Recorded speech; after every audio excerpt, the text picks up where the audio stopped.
a powerful point, right? You mentioned, given the fact that Sentinels roster was kind of assembled piece by piece, Gen.G has a little bit more chemistry, you'd have to think. I think at this point it's evening out, obviously. But with that being said, Simo, Gen.G, right, coming into it, I think this is going to be one of their hardest fought battles against Sentinels, and who's going to be their biggest key factor, right? I mean, you're looking at this roster, who can we expect to pop off?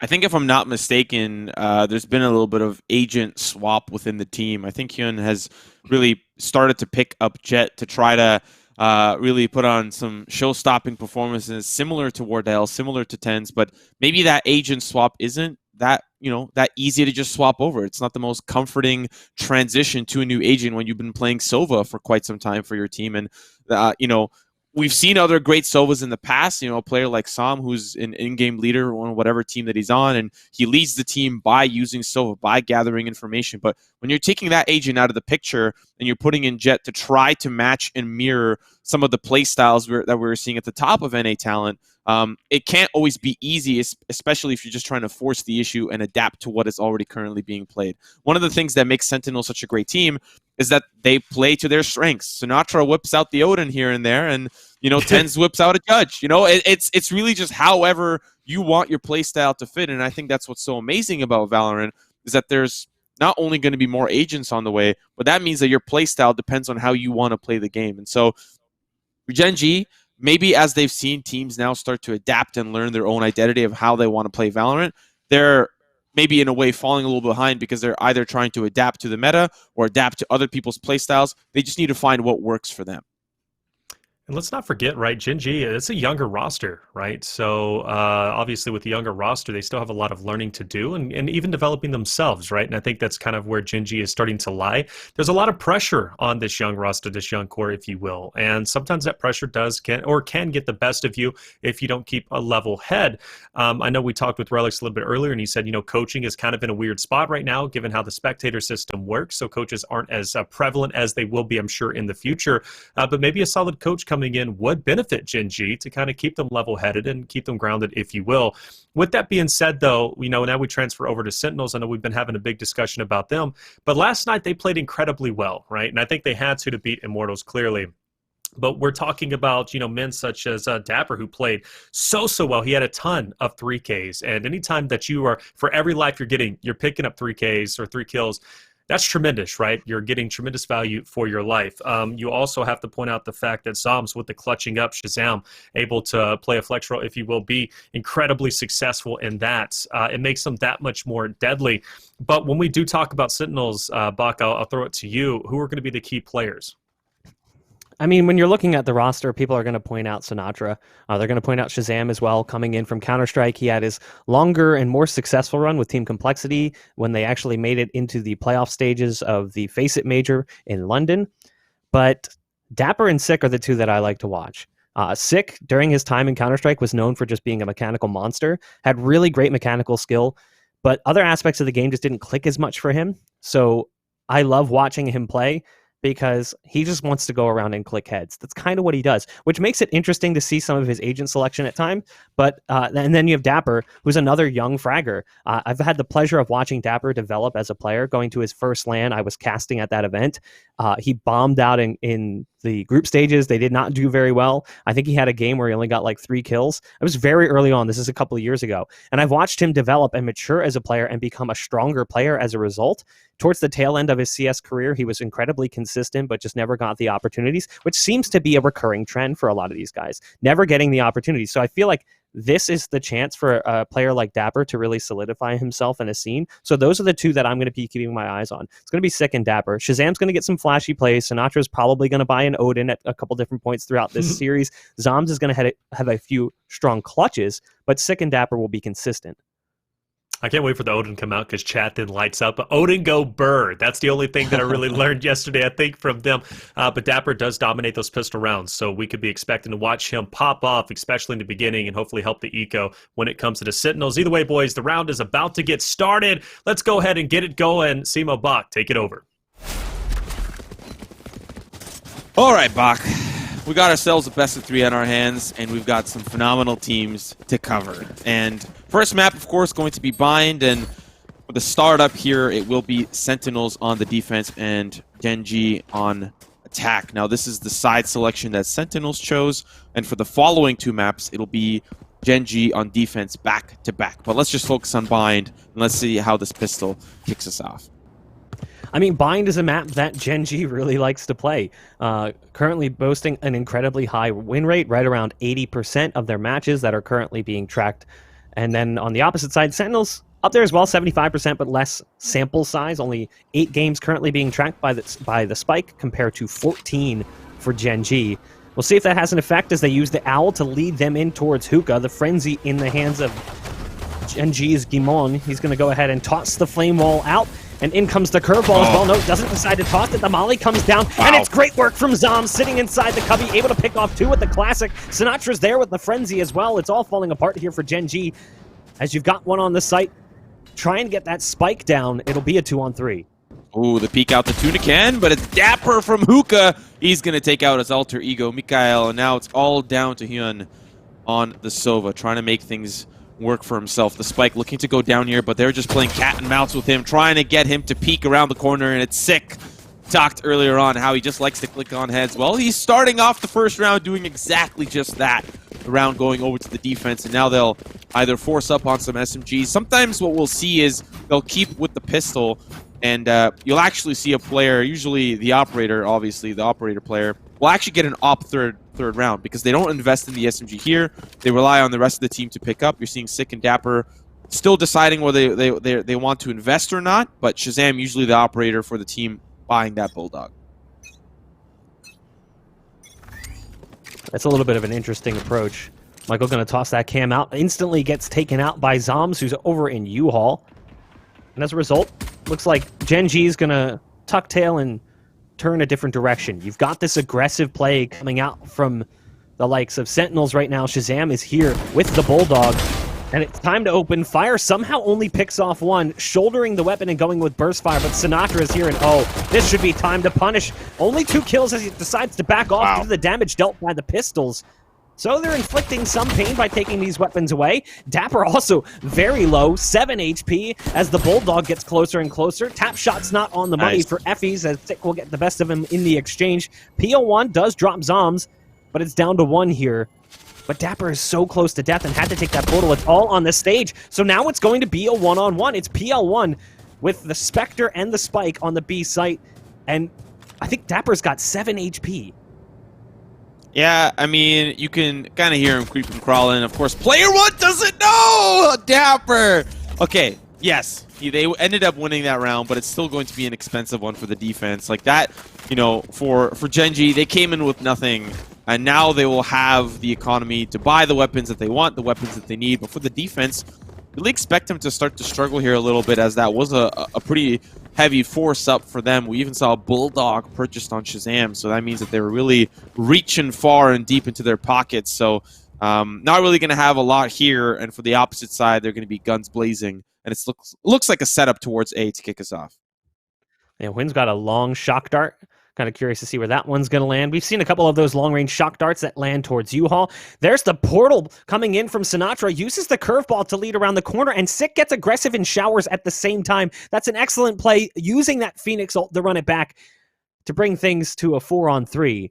There's the res as well coming out on the brim, so it's a 2-player advantage very quickly in this round. We're at 1:15.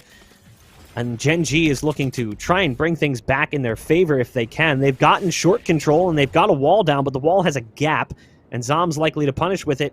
Nope, never mind. Zoms decides to go back towards site.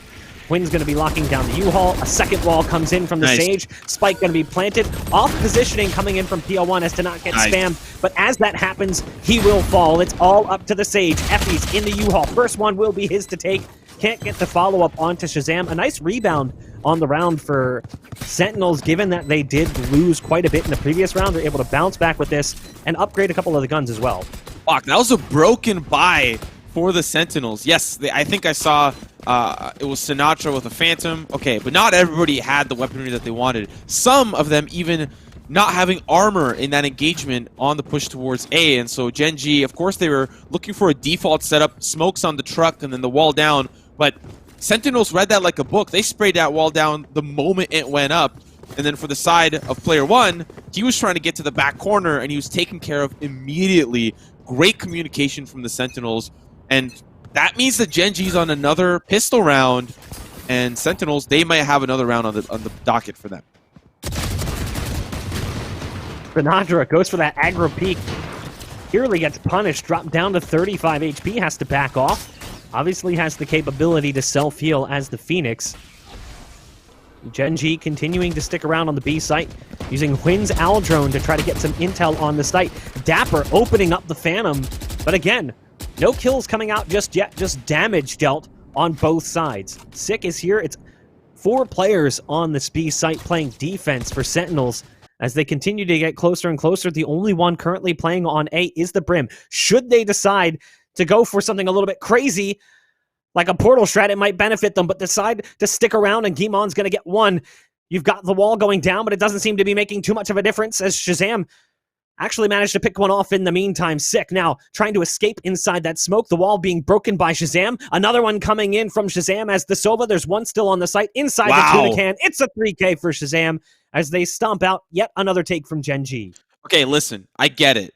They won a pistol. Okay, clap, clap. Good job, Sentinels. But they read that. Like, Sinatra peeked early. He saw so many in short. But does that mean that you pull off your whole team and leave 1A? No.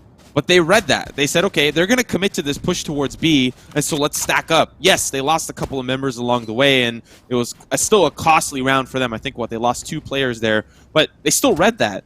And they were doing that yesterday, and it looks like they're going to continue to that. The setup for this round, though, looks like a 2-2 split with, of course, Sick rotating back towards B. But it's these aggressive pushes for information that allow Sentinels to make the decisions in how they want to play the defensive side. So far, though, no information gathered.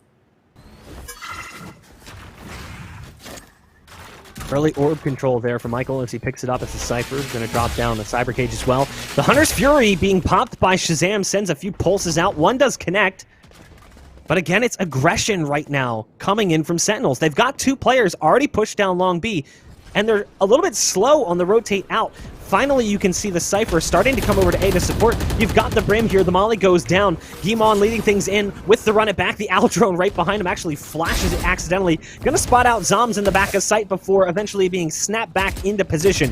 Deep Dart comes in. Shazam's gonna take care of that one as Dapper guns down from on high, but no kills, just damage being exchanged. Hwin did pick off Sick, and it's now at a 5-on-3. Nice flame wall coming out, but it doesn't stop bullets as Shazam guns down Effie's through it. Sinatra is there with the pickup as well. It's come down to a 3-on-2 now as PL1 is able to punish former OW pro Sinatra. Yeah, now Shazam just trying to clear out U-Haul the best that he can. And it's the 2v3. Dapper using that camera to spot in the push forwards. Shazam, and it's the curveball. It goes wide. Now Dapper trying to push through. It's Cypher v Cypher. Miguel is going to be the one that comes out on top, and it's just down to the Sova. But that spike's taking the peek around the corner. Goes over to Shazam. Now Shazam just trying to stick to defuse. The shot's good onto player 1, but he doesn't have enough time to defuse, and it's a round for Gen.G. A round win, sure, but an expensive round win. Everyone dies. It's a scorched earth approach on the A site.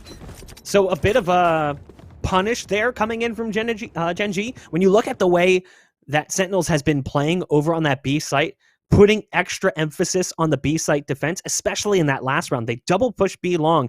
They still have 2 players on site, maybe waiting for a hookah push to come through. There's no one there. They're all flushed all the way out of U-Haul. Full site control basically gifted over to Gen.G. The fact that they brought it down to 1 shows that it was an impressive retake attempt coming in. Now Sick gets aggressive in showers, wants to go for that orb control, uses the wall, it's broken immediately, and Amali is placed at his exit as well, so he has to go for the heal. That's huge. Not only do they burn that wall, they burn the heal early. Here's the Hunter's Fury as well coming out from Hwin. Not actually going to do any damage except potentially to his own teammate as Effie's was caught in the crosshairs. Here comes the ult from Zoms though. Oh, nice. The orbital strike, and it's right on the money, pulls the bomb out of position. He actually gets sucked into the port. That's a bit of a problem. The Spike is now actually heading over towards B by himself. Oh, and he's actually going to pull it all the way back and go all the way back around to A. 50 seconds left on the clock, and it's still very doable, but there is pandemonium on the site. Sinatra with one. The Bulldog's going to start to sing as Dapper finds a second. and it's not looking good here for Gen.G. Down to 3, and they're held up in A short. The connector call means that they're going to rush over towards B. Only one tripwire available there. Mikael likely going to be the one that has to jump through and bite the bullet on it, but now the rotation is called from the Sentinels. They're reading this, feeling like it may not be a push towards A any longer, but they're indecisive. Sinatra goes back to spawn, and then they pull back, and then they go back and forth. And with that spike down, it means Gen.G will have full control of the site, and it's up to Sentinels for the retake. Imagine being the spike in this scenario. You accidentally took Portal, went to B, then rotated back to A, and then decide to rotate back to B. Yeah. A 3-on-3 retake, but the Brim heavily scratched up when taking down Sinatra, waiting right around the corner on elbow, bested by Shazam, his Soba counterpart. It's down to a 2-on-2 now as the Molly goes in on long. There's the support coming in from the Cypher. You've got one more on the site, and now it's going to be the 1-on-1. It's PL1 against Zoms. Has to go for the peek, swings wide and takes him out. One player survives yet again. Another incredibly expensive round for Gen.G, but it's another number on the board. You know, we saw some very similar back and forth between Sentinels and Immortals yesterday. Just because one had the economic advantage did not mean it was going to be a definite round success. And we're seeing that here.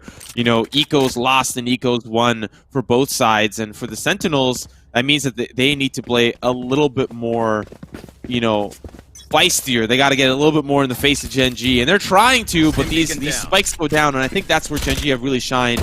It's in the post plant. Come on. Watching them as they get aggressive through the showers, and it's an exchange that actually works out favorably right now for Sentinels. Sure, the numbers are the same, but with what they brought into the round, that's a fantastic play coming in from them. There's the orbital strike, and it's good enough to take down Shazam, who tries to escape. You've got one waiting right around the corner. It's Sinatra. And the smoke's actually going to give him a little bit of extra staying power as well in this position.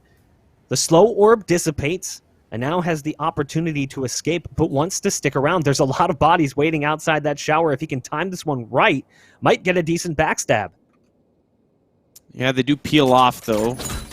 Start to rotate through towards A short, and you know, quite frankly, the reason why they're playing this so safe is because Sinatra's a wild card, man. He'll come out with 2, with 3, with 4. He'll decimate your whole team if you're not careful. So they're checking every angle, even though it's been checked already. Double check. Make sure it's a triple check.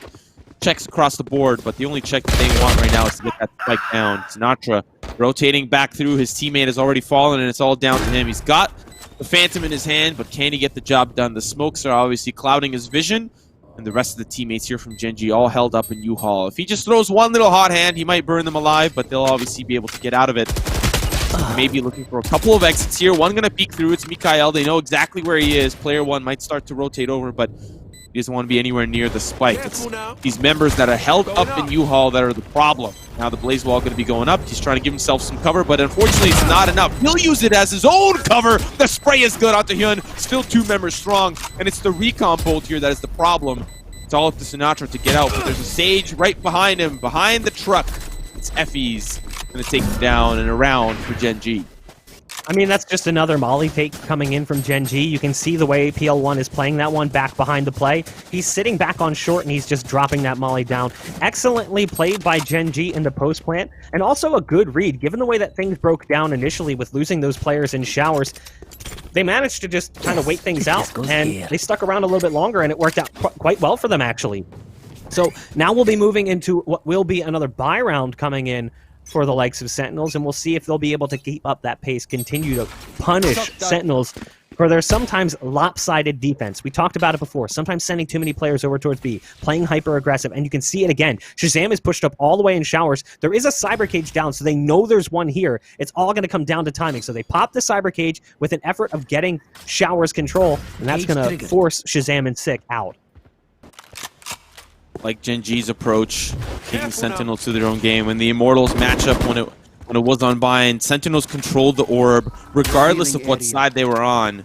And we're seeing that in some cases, but not all the cases. It's, of course, Sentinels playing a little bit further back this time around than what we're normally used to seeing them. They play quite aggressive, but they're giving a lot more space to Gen.G this time, allowing them the opportunity to push in as GMD there, run it back, looking for anybody. The shot's going to whiff. It's Mikael that takes out the op and play, and they will just flood onto the site, getting into both angles onto U-Haul.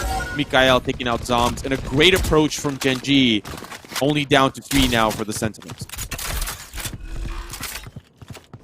Spike's going to be planted on the site by Effies, and again, they'll set up for a post-plant, but it's not going to matter. Post-plant positioning means nothing when your opponent isn't even going for it. A save already being called here by Sentinels as they decide to back off and head towards that B site and hold on to the guns. You can see the molly coming out as well, just as a guarantee, and it'll pop right on top of the Spike. So another solid take, this time off the back of Gimon's run it back, pushing through the showers. I do like the cyber cages that were coming in towards showers as well, acting as Drano to kind of flush out that defensive side and force them back into the site. It worked quite well. They're using these cams now over on B to make sure that they're not going to get rushed, and they are. But with that dart landing in the belly of the brim, they're kind of keeping themselves further back. The belly of the brim, that sounds like a really... That sounds like that could be part of the trilogy for Lord of the Rings. Lord of the Rings in the belly of the brim. Like, I feel like that works. I feel like that has a nice ring to it. But, you know, copyright. I take a credit of that. I take a cut, 5% cut. Moving on to the next round. 4 rounds remain in the half. It's Sentinels that were able to win 4 straight. Now it's Gen.G that have had the opportunity to win 4 straight in a row. And we saw something similar yesterday against Immortals. It might just be the French-Canadian flair, you know, both teams having some French-Canadians on them. And it was Immortals that won 5 straight on Ascent yesterday, and Sentinels were able to obviously bring it back in the same half. Sinatra doing something that he has been known to do previous, hopping through the portal with run it back. Actually won't find anybody, but it's Sick that is able to swing as well into showers and find a frag as Sinatra swings. And so it's a great play coming out from them. That'll dwindle the odds for Gen.G, but still a 4v5, very doable for the attack. Dapper just using that cam to peek down long, but it looks like it's mostly going to be a hookah push coming in from Gen.G. You've got Quinn leading the way with the Owl drone, trying to get the intel, spotted one towards spawn. Sees the camera as well, likely to anticipate that play towards long. There's the flame wall coming out, but Sinatra is here. There's the Hunter's Fury being popped. Great curveball coming into the tuna can. Sinatra fully blind takes out the Sage. That's actually a huge problem. You've still got Dapper lurking on the back end, but it's Gen.G who's fought themselves back into the round, bringing it down to a 3-on-3. The spike has now been planted, and it's time for the retake. Dapper trying to use that cam, not spotting anything. Great positioning coming out from Gen.G to hide from that camera's LOS. Still, it's going to be the aggressive push forward. Some interesting angles from Gen.G, but once the pandemonium begins, it'll be difficult for them to divide and conquer. As you can see, frags traded, and that's just down to Hyun. He's going to hop in, and it's not going to be enough. Zombs will get the better of him, and now Sentinels back in the lead by 1 round as we are nearing the end of this half. A very good plant there from Gen.G, but it was not meant to be for them. One of the things that made that round really good from Gen.G was their positioning on the site. One of the things that made that round not so good for Gen.G was their positioning on the site. Like, yeah, they were hiding from that Cypher camera on long, but they had no one watching long because the smoke came down in Hookah. All of a sudden, Quinn, who was over in Hookah, couldn't do much to help out the players on site. So Dapper just walks around and trades out that initial kill as they came through from spawn. So it totally fell apart for them. Again, we're going to see that long shock dart coming in from Quinn over on the A site. They're going to get aggressive on B long as well here with Sinatra picking up the orb. It's going to be him and Dapper pushing through. They are going to spot out the Sage, so Effies is going to have to back off from the play, but that initiates a further push coming in from the Phoenix, who's pushed up towards Hookah. Yeah, but look, there's a tripwire just in case that does happen, and GMD still waiting for the rest of his team to push forward. And we've seen Sentinels do this before, and sometimes it nets them a few frags. But look at this repositioning now from Sinatra and Dapper. They're not even going to set up a crossfire. They're just going to push in, and there's no refrags for them. It's GMD that'll take down 2, and that might open up the B site for Gen.G. Great openings there, but I also love the patience. Not overexerting that push towards the B site early on, waiting it out, seeing how the defense is going to react. The Owl drone leads in, taking out the tripwire. Sick is here, and he hears the smokes come down, so he's going to call for the rotate. Again, we see Gimon's flame wall used as a way to get across on the site without having to deal with long. So Sick is just going to wait, but he waits way too long. Michael's on the flank and puts a bullet in the back of his dome. Gimon going for the hot hand self-heal. This should be a save coming out from Sentinels. As you can see, they're starting to back off. Yeah, just looking for any cheeky peeks from the back of the elbow. Shazam, he would like to come away with at least one frag. This has been a very expensive one for the Sentinels. You know, they had the weaponry online for this round, and now it's going to be out of their hands. And, you know, specifically coming off of, you know, a win, this will put some of the members' credits not in a very favorable position. I think, what is it, you only win, I think it's, what, 1,900 or 1,500, something like that if you lose a round. So, not very good stuff here for Shazam, as he's now just trying to escape, but it's Zoms with the crossfire. They're going to find two, but it's player one that'll still end up being their demise. But pretty good way to end that round for Sentinels, considering how down and out they already were. Yeah, but right now the scoreline pretty much accurately reflects the way that this map breaks down. Currently, the most even map in the rotation, if you're looking at esports level competition, out of 450 rounds recorded, I think it's like 51-49, something like that. So it's a very close map compared to others, which I think Haven's like 55-45, Split's like 64-36 or 65-35, somewhere around there. Obviously, much more favored towards the defense.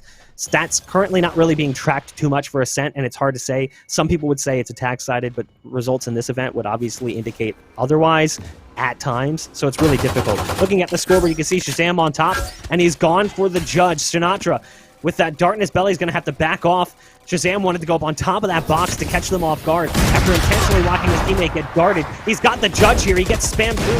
The hot hands goes down. That's going to force them back, as they don't want to step into those flames for fear of taking extra damage. Great shock dart coming in there as well. Self-heal being popped by Guimon with the flame wall. They'd be wise not to over-push into this area. They can't afford to lose some of these guns. Yeah, they're looking for another angle now. Mikael going to be leading the charge from B long. Still haven't really reared their head through, and there's still an opportunity to hop through the portal and try to funnel in the other side, but that's rarely ever the case decision-wise. It's just going to be a relatively standard push. It's going to be Guimon that'll pick up that Alta Orb, and they'll actually use the portal. I was not expecting that. I thought they were just going to standard push their way through B, but it's Sinatra that was actually coming in for the flank on the opposite side. There is going to be a tripwire that he'll be met with. He goes through the wishbone, and there's no tripwire there. That's the orbital strike that pushes Nick out into the open arms of player one, Shazam, waiting for them to funnel in through the showers. The judge working beautifully, but he gets smoked alive and sprayed down by player one.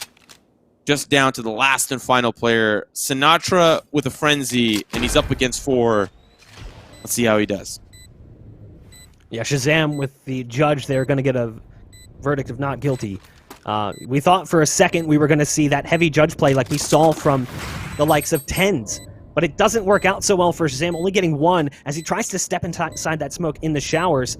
There's a molly burning on the other side, and the bullets pouring through are just too much for him to overcome. Sinatra now on that long lurk. It came all the way around from B-long, through the wishbone, back towards showers because of the tripwires that were down. At that point, everyone's dead, so it doesn't make too much of a difference. This is the big round coming in, though. Shazam 13-9, going for that operator purchase. On the opposite end, it's PL1, player 1, 14-6 performance.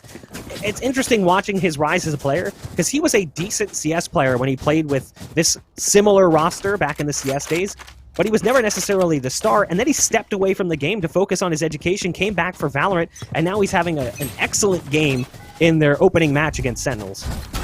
So I do understand that this map can be very playstyle based, but really the reason why yesterday's bind map against Immortals was so close is because Sentinels had a field day on defense, and then on attack they struggled.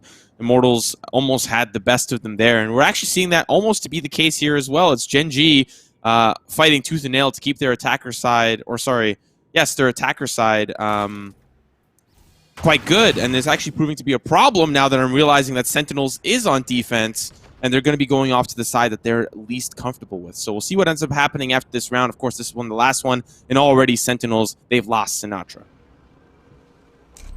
You do have the Brimstone ult, the orbital strike. Smoke's going to go down from Zoms. There's the run it back being popped by Guimon. We've seen him do this before. Dart in the belly of Zoms means that ult is completely taken out of play. Sinatra will get rezzed. As you can see, the Phoenix get close to that cyber cage, but doesn't push all the way in. Dapper Gonna hit it once, puts a ping down as a result. Effys has to be careful as there is the op in heaven. Backs off far enough in U-Haul. Shazam is watching that line of sight currently. Demon still in the showers. The retake trying to get through, but it's taking a long time just for them to gain access to the site. Two players now just coming over from B and joining them in the vents. There's the ult being popped from the Phoenix. They kind of lead them in, the tip of the spear. Sinatra's gonna send out some hot hands to burn someone out of position, but there's no one present. As he gets close enough to spot someone, the ult is gonna dial him back towards the vents. The opening kill on this retake by Effys. A trade out coming in from Sinatra. Curveball around the corner. They're too far away from the spike. It took too long for this to come together. It will be the round for Gen.G as they take the half 7-5. So, based on what we know when it comes to previous performances on Bind, and if we're running it back to look at the previous best-of-3 Sentinels versus Immortals, this is where the Sentinels really started to struggle. We'll see if they woke up on the right side of the bed this time around, and if they're capable of putting on some good numbers for the attacker side. But Gen.G looks like they'll be quite comfortable. They've got, you know, their own default setup. But we saw in the interview with Relics, there's something that they use called conditioning. They'll play the same side and then they'll just swap it around all of a sudden at the drop of a dime and really confuse their opposition. That is something what Sentinels does, and you'll see that time and time again for Gen.G. Let's see if they have a little bit more of a standard setup or they'll do quite the same. Camera taken out. Desperately needing to turn things around. They don't want to let Gen.G pick up steam the way that they have across the last 10 or so rounds. Early fights traded back and forth. Dapper taking down Win, but it's Guimond who comes back and brings things to a 4-on-4. The spike currently sitting outside of A short, where we've got Brim and we've got Cypher. So a less than common Cypher play playing over towards the A site. A lot of teams preferring to keep the Cypher towards that B site. We'll see how it works out here for the likes of Gen.G. Michael trying to peek past that smoke. Smoke's coming out from PL1 as well. Michael hears the footsteps next to him, knows that Zoms has jumped up on top of the bench. The dart gonna give away the positions of these players in sight, and there's Michael getting gunned down by Sinatra with the aggressive play coming through from the Frenzy inside the U-Haul. Back and forth these battles go. Guimond's gonna get flashed out by the other Phoenix and taken out by Zoms as well. So now the spike's been planted and it's down to 2. PL1 with a nice shot, but that's all he's gonna get. It's all up to Effys. The Sage has the wall and might be thinking boost over it, but decides to just spray away at first. There's 2 players in U-Haul and 1 right behind it. We'll see what he can do. You know, that's the one thing about the pistol. Walls are quite handy when it comes to the pistol round, considering how long it takes to break that wall down. They're just toying with Effys at this point. Great round for the Sentinels to kick us off, and that means that they've got the momentum now in the second half, and that means more than anything, considering how rough their attacker sides can be, especially on Bind. And for Gen.G, see what they end up setting up with. It's a 5-stack towards B. Looks like it's going to be a little bit of a Zerg rush as they'll funnel in through B short. On the opposite side, though, it will be what looks like Sick and Dapper ready for that push. They've got themselves... Dapper's got a Bulldog, but Sick is still opting in for the Ghost. That may prove to be a problem. He's full of utility, and it's going to be Dapper that has to stop this push. That kind of blows up what it looked like their plan was. Thought we might see an aggressive 5-player peek from Hookah, and we do eventually, but they had to wait for that slow orb. And as they push through, they try to get too close. Michael will get gunned down by the support of Dapper, who's here with a Bulldog. Only able to get 1, so the pistol's producing some decent success early on, just trying to spill some extra blood. But they have been reduced to 3 on the defensive side. They're going to be taking that spike and heading back over towards the A side as they understand fully what's going on. Shazam still not feeling comfortable with this, wants to send the Al drone into U-Haul just in case there's one lurking around on the A side defense. Not going to be the case. You know, if I'm Dapper in that case, don't I see 5 people? Don't I make the call out to go all towards A? I know that they were a little hesitant on that, still flooding through the market. Maybe thinking they would have pushed forward into the market. I know that is why Sinatra kind of stuck around there just to see if anyone was coming. In fact, he's still checking it to make sure that that's not the case where they are pushing forward. The rest of Gen.G, though, huddled up around the defender spawn, ready for the push or potential exits. The spike's sticking down, and they need to make some action happen now. Shot's good from Sick. The Ghost is going to take GMD out of the picture. A couple more shots. It's Ghost v Ghost. Actually, player 1 there with the Bulldog. And he's not going to be able to pick that up. Effy's having to back away. Spike ticking down way too quickly. And a pretty decent round here for the Sentinels. Not a bad round coming in, either on the eco coming in from Gen.G, looking to just kind of strip some guns away. And we've talked about it before throughout numerous events. This round is always the difficult round. If you're the team that won the pistol and the round that follows, the third round can be so punishing because your money is in this incredibly unstable state, especially losing players in that second round. So you have to awkwardly kind of ham-fist buy. So you're going to see potentially some gun drops with the SMGs that were brought in from the last round. You can see it's 3 rifles, but one's a Bulldog. So it's not even a full rifle. It's kind of like the little brother of the actual rifles. A deep orb coming out on long to prevent that orb play coming out. And Sinatra's just going to get aggro, wants to push up right inside this, is going to toss that curveball out. We'll see if Gimon times one for the same thing. He's right around the corner as the Phoenix. There's 3 players here. This could be a bit of a problem. There's the flash that leads them in, and it's going to be a bloodbath as kills go back and forth in each direction, but the wall comes in and prevents it from getting out of control. 6 going to get pushed back as the hot hands lands right on top of the orb they were trying to control, and that'll neutralize the play. I like this aggression from Sentinels. We always see them fight for the orb. Not so much on the defense. We saw them play a little bit further back and give a lot more respect over to Gen.G, but this time around they'll fight for it tooth and nail just to make sure that they can get it. Mikhail deep in the smoke. Shots are good from Hyun as he'll take out Zoms, but that spike's still going down, and it's up to the defense now to push back in. Sig playing close to the truck. Little does he know on the other side, there's a horde of Gen.G ready to push in, still biding their time as the spike ticks down. Using the buddy system to push in, they'll clear out U-Haul to start us off first. Shazam waiting on the other side as they've got a great crossfire set up. Unfortunately, though, Shazam's only got a Bulldog, but it can definitely work out here. Gen.G gonna be the one to fall. The big boost, Sick gonna be taken out, and they'll make sure Shazam has none of it, but it's Dapper on the other side. Another great crossfire. Down to the 1v2 now. Wall gonna be going down. And Effie's at this point, I think he's just looking for Shazam. He's gonna push in aggressively. The shot is good. They'll have to go their separate ways in a round here for Sentinels. A very interesting one, but a great defense from the attack. Yeah, I mean, a bit peculiar. You saw that early wall use. That actually kind of hindered their take. As you can see, the Sage in Sick was playing on the default position. Or not really default, I guess you'd call it short default, right in front of the APC. He didn't have that wall operating as cover, so he couldn't really put his focus elsewhere. But it was good crossfire positioning and good communication coming out from Sentinels that allowed them to pick up the round win.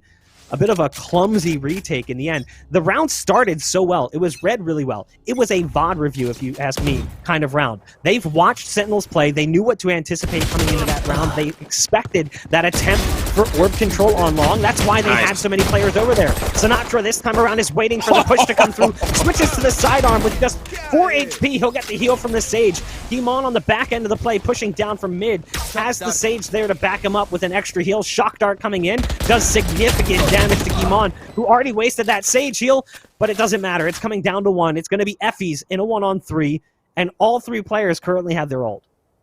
Effie's was able to save the Vandal from the previous round, so he was really the only one that was looking to gun out anyways. Still 2 down for the Sentinels, despite it being, of course, the eco. Effie's going to find himself a handful of Sick on the other side, is still trying to check his corners carefully, but looks like safety's in the wishbone after all, just making sure that he stays alive this round, not really giving too much over to the Sentinels. Of course, they will have enough credits to buy in the upcoming round, so FD's not trying to make it more difficult than it needs to be, but it's the barrel juke from Sinatra. Peeks with the barrel, steps back, and then swings. That's some good Valorant right there.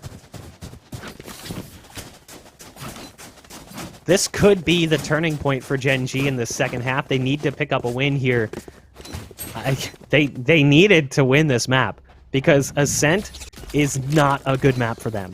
It's not a map they play a lot, and it's not a map they win a lot. So, I mean, Gen.G realistically losing this map could be staring down the barrel of a 2-0 loss to Sentinels. That would be a bit of a problem. So they need to turn things around now. Again, they go for that 3-player long setup on B, trying to lock down that orb, maybe anticipating that attempt for long control, or just wanting it themselves. You've got a very similar setup to what we saw last time. You've got Gimon right around the corner with the curveball, ready to pop it off. You've got the Sage in sight, spotted by the Owl, so that'll give away the position of at least the healer. But Dapper can't move up too far as the slow orb is down, and it's hindering his ability to move up closer. The spike is still back in deep mid, so they haven't really fully committed to this at all. If anything, they could just be baiting to keep these players on the B site while rotating over to A. Man, Relic's there with the big brain. It's all about that conditioning. It's, of course, the VOD review, but now that they see Sinatra's over towards that A site, it's going to be what looks like a take. The smokes are down. They're looking for that spike to get down as well. But it's Mikael who's deep in the smoke himself. Orbital strike as well to layer on. That hurt, but it's still that spike that needs to get planted. Sinatra going to be the one that picks it up. He's got the wall to protect himself. They've got an orbital strike of their own, but not really sure what it's clearing out. Would have been much better used to push it back towards heaven. The shot's not good from Hyun as Sinatra jumps over to safety back into the cubby. And the pings come out. They know where he is. Running back here used by GMD. The curveball. Actually, no, it's the hot hands. And then the curveball as Hyun gets flashed out.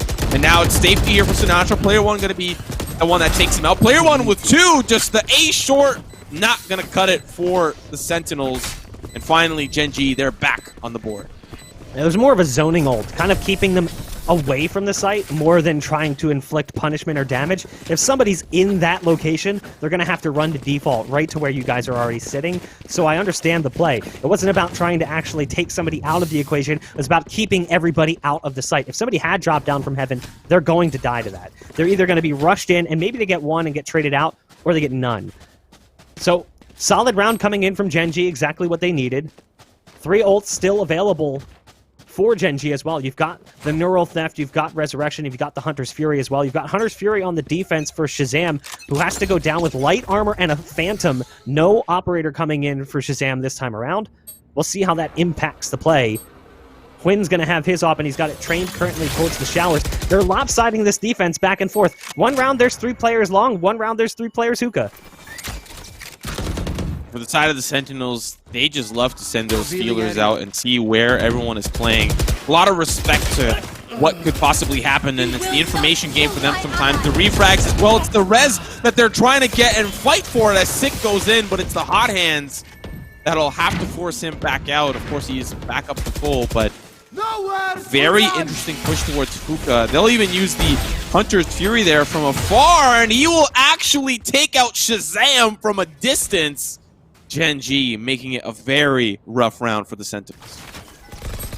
Quinn currently on A as well. Gonna send a dart into the showers, gonna reveal the position of that player. Knows there's one here, tries to send a shot through the wall. He's behind a second wall, so it's not really gonna connect on much. Zom's the last player standing. They know his location and they're going on the hunt. We'll spot the first one on short. Michael not strong enough to win that exchange, but Zoms is down on 11 HP, and the remaining members of Gen.G want to potentially punish.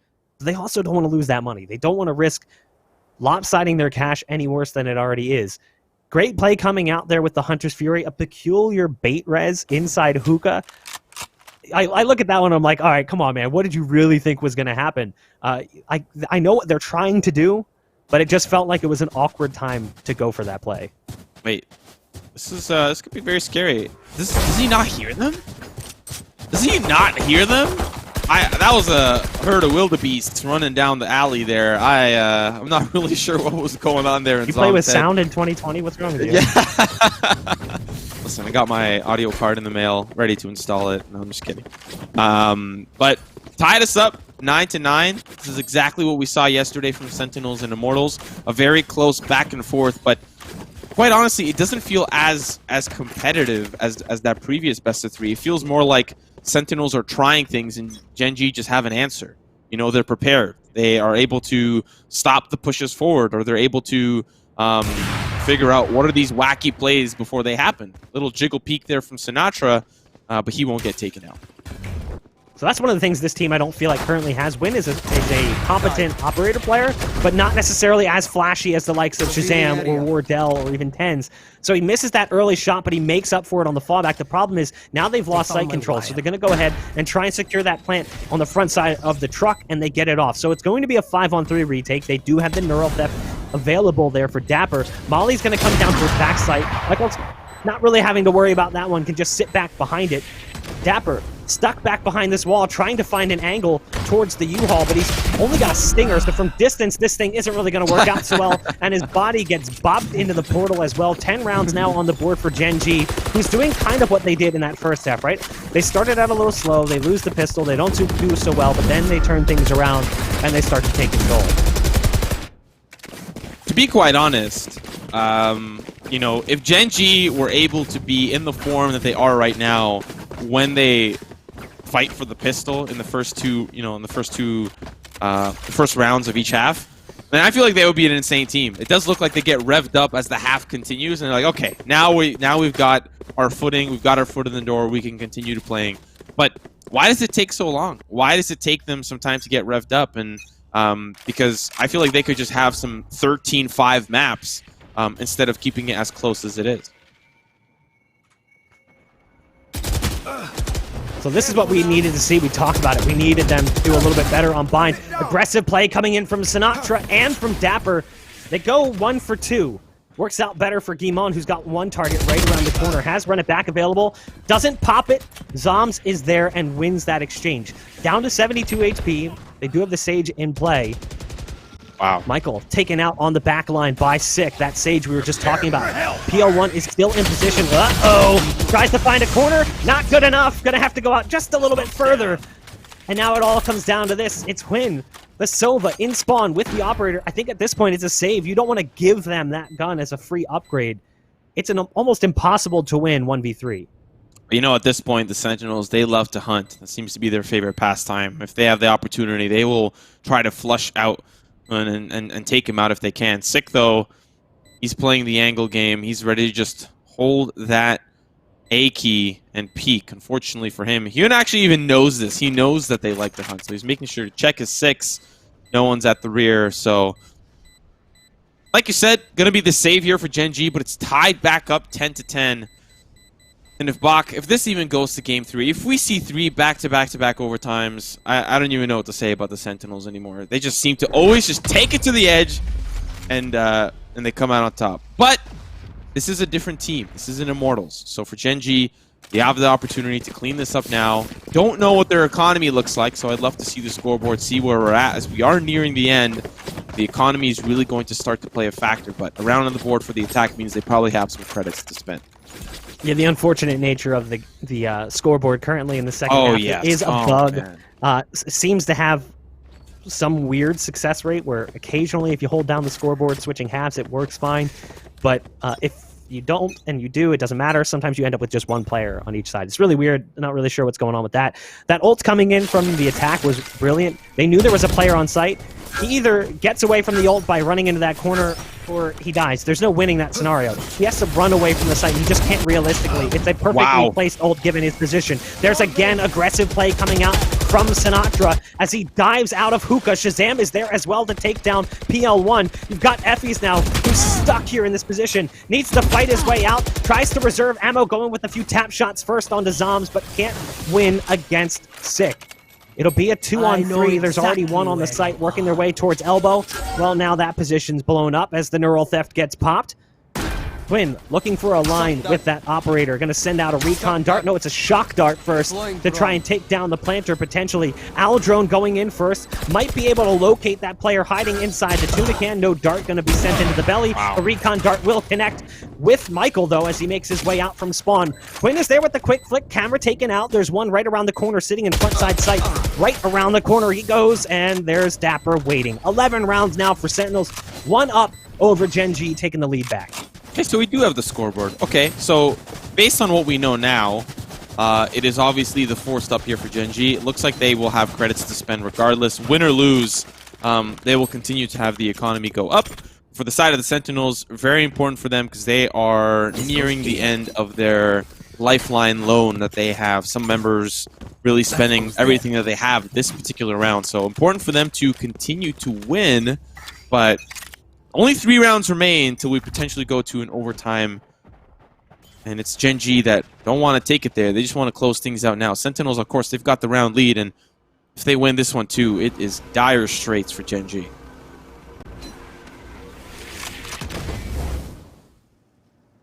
Here goes Sick potentially into the site. Just sneaking through that brim smoke. Getting into that corner. Wall's going to go down. There's the ult coming in. That's going to isolate Sick. He's alone right now, but they don't realize that he's sitting in this corner. They're going to continue to use that utility towards Long. Sick starts to send some damage towards Effys, who has to go up into Hookah to fight against Sinatra. So they've now lost 2 players on this take. It's all up to PL1, getting spammed away at as the run it back gives away the position. There's the double peek. Excellent round. It's save time coming in from Gen.G. The remaining 2 players running towards that A site looking for safety. Man, the Sentinels are fearless. When you are 3 on a site, and there's 2 pushing from both sides, and they are sprinting in full sprint, what do? Of course, utility is there to stop them. Utility is there to make sure that they don't push any further. But when they're brute forcing their way through, not taking no for an answer, using all of their own utility, in some cases, on a map like Bind, you'll have Sinatra use run it back, push through, use all his utility, and then the rest of the team has a lot of utility left for the retake. But in this case, there wasn't even a retake to retake. They just pushed through, and they were able to find all the frags that they needed. And Gen.G were just kind of like, well, how do we deal with an attack from both fronts when we've set up in Hookah? 2 in Hookah, 1 in the tuna can, and the team that pushed in from Long, they were able to deal with members in Hookah from behind, and the member in tuna can who's just stuck in there, not able to peek. I'm liking the Phoenix play currently from Sinatra, and it's something I want to see more of. During the early stages of this team, exclusively played Sova. Seems like he's load balancing right now between a little bit of Sova, but mostly favoring the Phoenix. When they move over to Ascent, he'll probably be playing that Sova role. That's what he's done currently with the team. But I really like the way he's playing the Phoenix. You know, you mentioned just kind of playing like hyper-aggressive, taking the fight straight to their faces. There's the scoreboard as well, 19 and 17, tied with Shazam, who's got 2 less deaths. You're dead. But there's the run it back being popped this time on the defense. It's Gimon. And this is maybe a little bit lackluster compared to the way that Sinatra used it. He's looking for that intel, pushing through short. Doesn't spot much as the players had already pushed back far enough to evade that. And you can see some pings coming down there, kind of indicating that there could be someone in that location. Effys has to evacuate from Hookah, and it's a good call and good timing as there's players waiting right around the corner. One of those things where sometimes pulling back is you're not admitting defeat. You're playing it safe and you're playing it careful. Of course, they get the res on Sinatra. They're still fighting for control of Hookah as they get him back up to speed. And it's just a quick call over. You have Dappers throwing utility, making them believe that there is going to be an execute. Gonna even drop the camera to see the rotations through just so he can see somebody crossing over towards the defender's spawn. And on the side, it's Mikael. They take out GMD, but it's Mikael with 1. He's gonna find 2. Quickly taken care of by Sick, though. Spike needing to be picked up and planted. It's down to the 3v4, and it's Hyun in heaven. Not win here with the operator up in heaven, looking over that wall. But in classic fashion, no peeks coming out here from the likes of Sentinels. Quinn's going to send down the recon dart, trying to spot them out. First one to take the fight is going to be Dapper. He's got Sick waiting right around the corner. First for Sick, but traded out immediately. Perez coming through as well. Recon dart coming out from Shazam. Has a lineup with the Hunter's Fury. They're trapped inside U-Haul, and they desperately need to get towards the site, but he doesn't use it for the spike. So they've already been sticking the spike at this point, likely to be defused any second now. Gets 2 kills on the attempted stop. The spike's already been defused. Quinn already wins the round there. Forces us to this final 24th round. Either it's going 13-11 in favor of Sentinels, or we are going to overtime. I just want to point out that Shazam opting in for the Phantom purchase instead of the Operator this time around. They all have plenty of credits, even if they want to buy for each other. And so, real testament to how they want to play this round. Up close and personal, and let that fire rate really sing. No need for the Vandal, because they don't want to play at distance. They want to play up close, and they want to get up into Gen.G's face. We've seen that work before, and we'll see if it works this time around. This could be it here for Gen.G, or they take us to overtime. And it's the setup that we've seen before. Dapper playing towards mid, making sure that those early peaks and flanks are averted early. Shot here from Hyun as he tries to stop Sick from pushing forward. And really, that's the type of aggression that you need. You can't let them push on both fronts. So far, it has worked, but they are still determined for having a double two-pronged approach. Curveball being popped there by Sinatra. We've seen it used time and time again as the initiator for attack. Nice shot coming out from Huynh. The orb pick up by Sick, trying to get away, takes the port and gets sent back towards the A site. He's alone over there. The rest of the team is currently grouped up around B, so he's going to have to shuffle his way on through spawn to try and regroup with the rest of the squad, unless they decide to fall back on this. You can see them currently sitting back a little bit further. There's the ult being popped by Hwin. That could be considered an informational ult, as nothing is coming through on the pings. Gimon playing aggressively in hookah with the slow orb, fire and ice approach as the hot hands lands the ground. It's going to make it difficult for them to gain access, and again, another slow orb flashbang around the corner as the curveball comes out. They've brought things down to now just one. It's Zombs the Brim with the ult and the spike, but 4 players remain on the other side. It looks like we are going to overtime. Yeah, there's not much that you can do at this point. He's going to peek, tries to clear all his angles, but it's going to be FE's from behind. Very rough round. Gen.G played that exactly right. Held the choke point no matter what, at all costs. Making sure that they hold on to hookah. Do not give them control. That is how Sentinels win. It's a game of inches, and they'll take miles and miles if they can. And for the side of Gen.G, they made sure not even a millimeter was taken.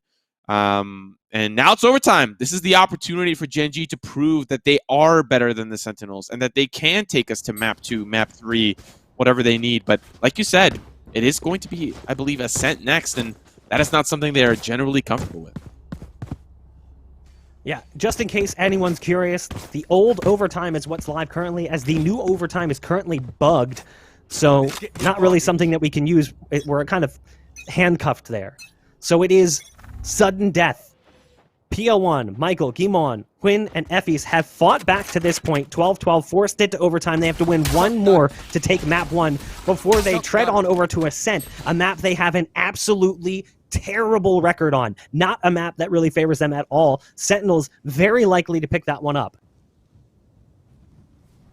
I didn't quite catch the scoreboard earlier on. I don't know if Hyun actually picked up the operator, and if he did, that means that he only has light armor and very little utility.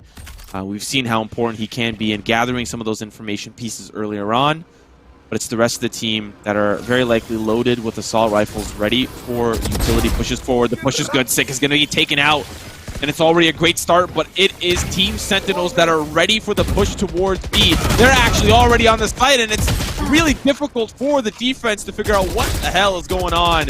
Now it's just down to the 3v3 spike going down, and it's the rest of Gen.G that are held up back in the defender spawn.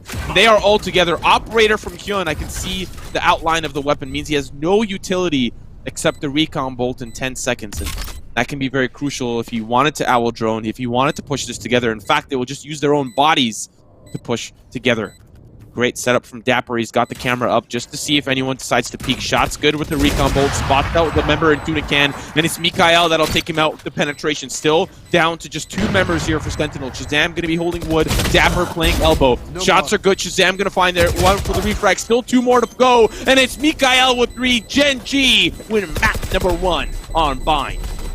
I mean, they took that one down to the wire. About, what, 2 seconds left? Yeah, 1.76 on the defuse as well. Great round coming in from Gen.G, but did that take look familiar?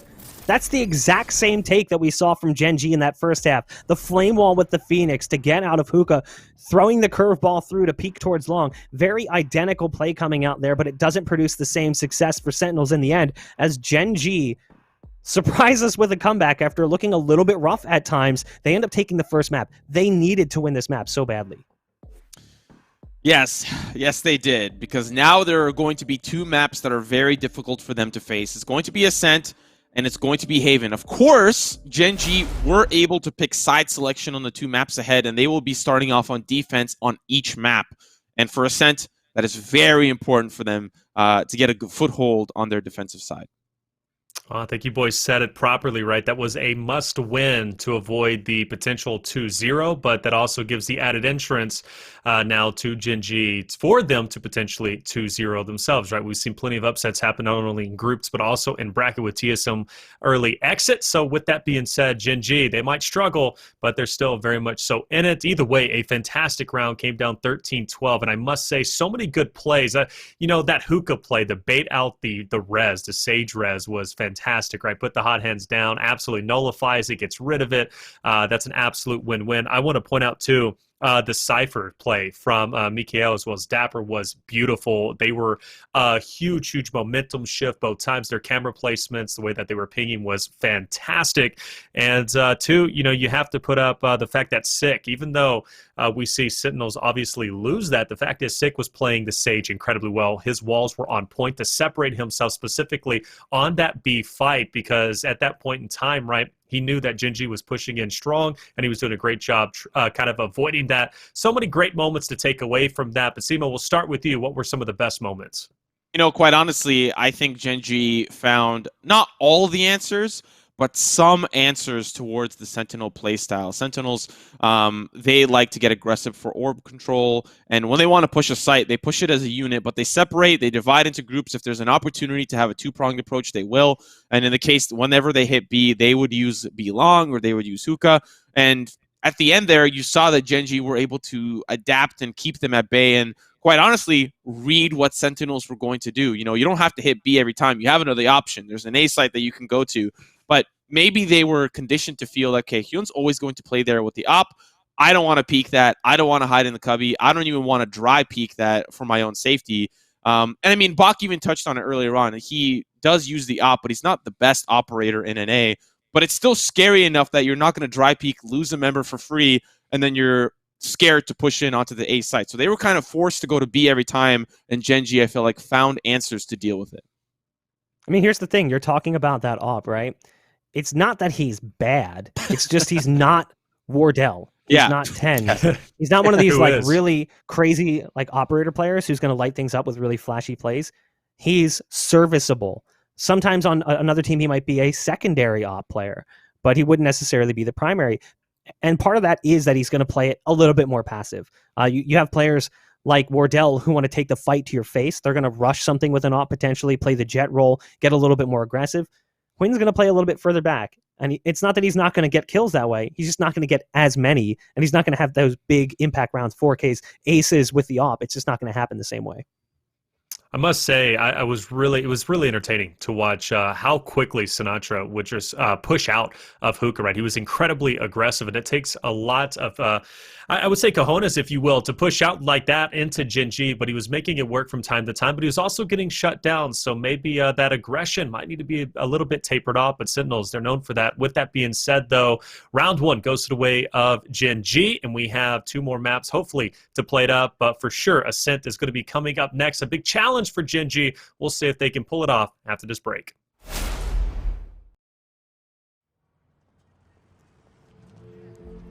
There was a lot of hardship. There was a lot of struggle because it's just me and my son. I work full-time. Sometimes I pull doubles. Sometimes I'm unable to attend everything. Did you know that 2 of 5 New York City households, just like Jessica's, don't earn enough to cover the basics? That's 2.5 million New Yorkers who struggle to pay for housing, childcare, food, transportation, healthcare, taxes, and other expenses. Yet only a third of that number are poor, according to the Federal Poverty Guideline.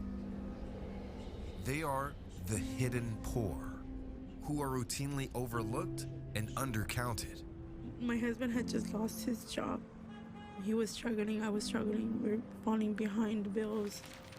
A month later, that's when we got evicted. And we walked out of there with just the clothes that we had on our backs. I was falling apart, but I had to keep it together because I was 4 months pregnant with my daughter. A steady job doesn't guarantee a family's self-sufficiency. 84% of households below self-sufficiency standards have at least one worker. But it doesn't have to be this way. What we know is that healthy, educated, and financially secure New Yorkers make a safer and more prosperous New York. We also know that government, community-based organizations, corporations, and private donors are essential to building a self-sufficient community. By working together, we can move New Yorkers from crisis to stability to strength. I see Jalen doing great things. I just want him to do and be everything that he can be and get everything that life has to offer for him. We all have a role to play. What's yours?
Welcome back, ladies and gentlemen, to the Pulse Arena Invitational in support of United Way of New York City. We just witnessed a fantastic match that went down 13-12. Gen.G strikes first in this best-of-3 in semifinals to get that much closer to solidifying their spot in grand finals. But you best believe that the boys on Sentinels are going to be fighting back, and I can't wait to get the action started. Of course, I'm your host, Taylor Reflections Noble, joined by Simo and Bach. And boys, we have yet another round to take place, but you don't think Gen.G is going to fare well on this next map. Simo, we'll start with you. Talk me through it.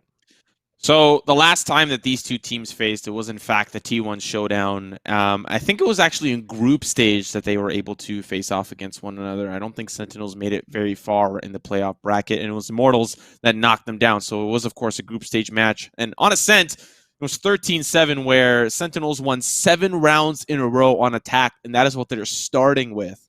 And so Ascent, some are still saying that it is a very attacker-sided map, and so Gen.G picking defense first mean that they want a shot at closing it out in the second half. Their responsibility in the first half is to keep it as close as possible. A 6-6 half would be like their best possible scenario, but at the end of the day, I think Sentinels might just be way too strong for them. I mean, the truth is, the last few times they faced off against Sentinels, they've lost. They have not yet been able to beat them on a map even. So the fact that they just won Bind illustrates that there's at least that turning around for them. They did play more recently as well on Haven. Also not a good map for them. So the last 2 maps on this series, not exactly good. As the team, it's a good map. But against Sentinels, not so much. Ascent, different story altogether. Terrible map for them. Well, let's see if Gen.G can maybe surprise us, or maybe your analysis is going to pay off at the end of the day. Call the action for me, boys. Take it away. Oh, what a match we just had, and what a match we are about to experience. It's, of course, going to be an Ascent, and if you were just tuning in, a little repetition. Gen.G going to be starting off on defense, Sentinels going to be on attack. Of course, a little bit of swap-a-roo when it comes to the agent selection. On the Gen.G side, we are going Sageless, where there is going to be a Sage for Sentinels, so very interesting to see how they adapt. This has become part of that theoretical play coming out on Sage. We've seen it from a few teams going Sageless, like T1, and also like Code 7, who have done that in the past as well, favoring that dual initiator, which you get here as well with the likes of Omen and Phoenix. We've got what looks to be a B take coming out. They did lose a player early on. That's the Breach falling back towards B connector. Dual shock dart. Love to see it coming right in onto lane. Love the arrow positioning coming out from the Sova. Michael moving into a better position over towards lane. Quinn's going to take down the first target. That's Sinatra falling, who again has swapped off of the Phoenix and over towards the Sova. But they're playing this one so incredibly slow. Dapper's got control of mid, starts to take down the door. Zombs trying to make it out by using that dark cover towards spawn as they try to work their way into the site. We'll see if they can actually get access. Yeah, Hyun back of sight there. Looking for an opportunity. The push is in. That's going to be the shock dart. Sorry, the spy cam that spots them out. It's Mikael back of sight, and they'll find two. A great round for Gen.G to start us off. And like I said in the pre-show, they need every round they can get, because once the attacker side hops on over, they will have the opportunity to really put a dent into some of these early rounds. Suede totally won that round for Suede. I don't know if you saw it. Suede, the best player in every pistol round that we've seen thus far. It's actually incredible how many kills and deaths Suede gets every single pistol round. It is a bug. Riot is aware of it. It's the name of the developer who currently works for Riot. Something in the most recent patch causes it to revert back to a testing state in the pistol round, so everyone has Phantoms and everyone's named Suede. As you can see here, it is fixed moving into this next round. Shazam is going to send a Tremor down towards short in case they were pushing up on Catwalk. Camera going to be taken care of there as they gather up control of mid. The Cypher was scratched up pretty heavily, so a Sage heal coming out from him. We're going to see Guimon right around the corner. Here's those footsteps. The Molly's going to go down, as is the Hot Hand. So rather than pacing it and running them both separately, they throw them on top of one another and use both simultaneously. Guimon will make first contact as they start to come through. Guimon only gets one in the exchange, but they're going to be falling off that play, knowing that there's likely players rotating over to support the A site. Of course, it is pistols for them, so don't really expect too many heroic plays, but sometimes it's the triple peak or the quadruple peak where they all peak together and just try to find some opportunities to get some trades, and that'll be the name of the game for them, as the defense are likely stocked up on SMGs, ready to frag out and playing a lot more respectfully to their opposition, despite the economic advantage that they have. Playing very far back, letting the opposition push in, and then trying to pick them off one at a time. Zombs going to be leading that charge through Pizza, but backs away after he grabbed the quick slice. It's going to be the A site where they want to push in. Shazam with one. Paranoia from Effie's on the Omen, and still looking to try to spray him down. He's going to have a trouble there to try to take out Shazam, as he'll find two picks on the site already. Now here comes the retake for Gen.G. Door's going to go down as well. There's the dart going up. Gives away the position of one that's close. The spray coming through from Wind. It's actually right on the money, but not taking out his target. So it's a 2-on-4. Michael spamming away at that pesky door. Shock dart about to come through to bounce on towards the site. Still nothing working for them yet as they continue this push further and further forwards. You've got the Ares here, which is not exactly the ideal weapon for these long-range exchange, but it seems to be working out so far. So good. They make the retake come together in the end. A 2-on-4 on the A site. It was a little bit clumsy and awkward, but it will be Gen.G winning the second round. Yeah, Hyun takes a page out of Sinatra's book, grabs himself an LMG and makes it sing, taking out two on the site there. A great start for Gen.G, and that's the start that they definitely want. Last time these two teams met, it was Sentinels from the pistol that won 7 straight, and we're seeing a different pulse here from Gen.G, playing a little bit more comfortably in their own skin. But on the opposite side, it's the Sentinels that have their machinery ready to get locked and loaded. Phantoms across the board for them. And on the opposite side, we're seeing Hyun. He's got an Odin, and he's set up towards B. You already know it's about to go down. We've seen this time and time again from Sovas on the map. The question is, he had an Ares in the last round. If the Odin goes burr, what does the Ares say? Is it just like a burr? It's not quite as Not rough as and tough. impactful.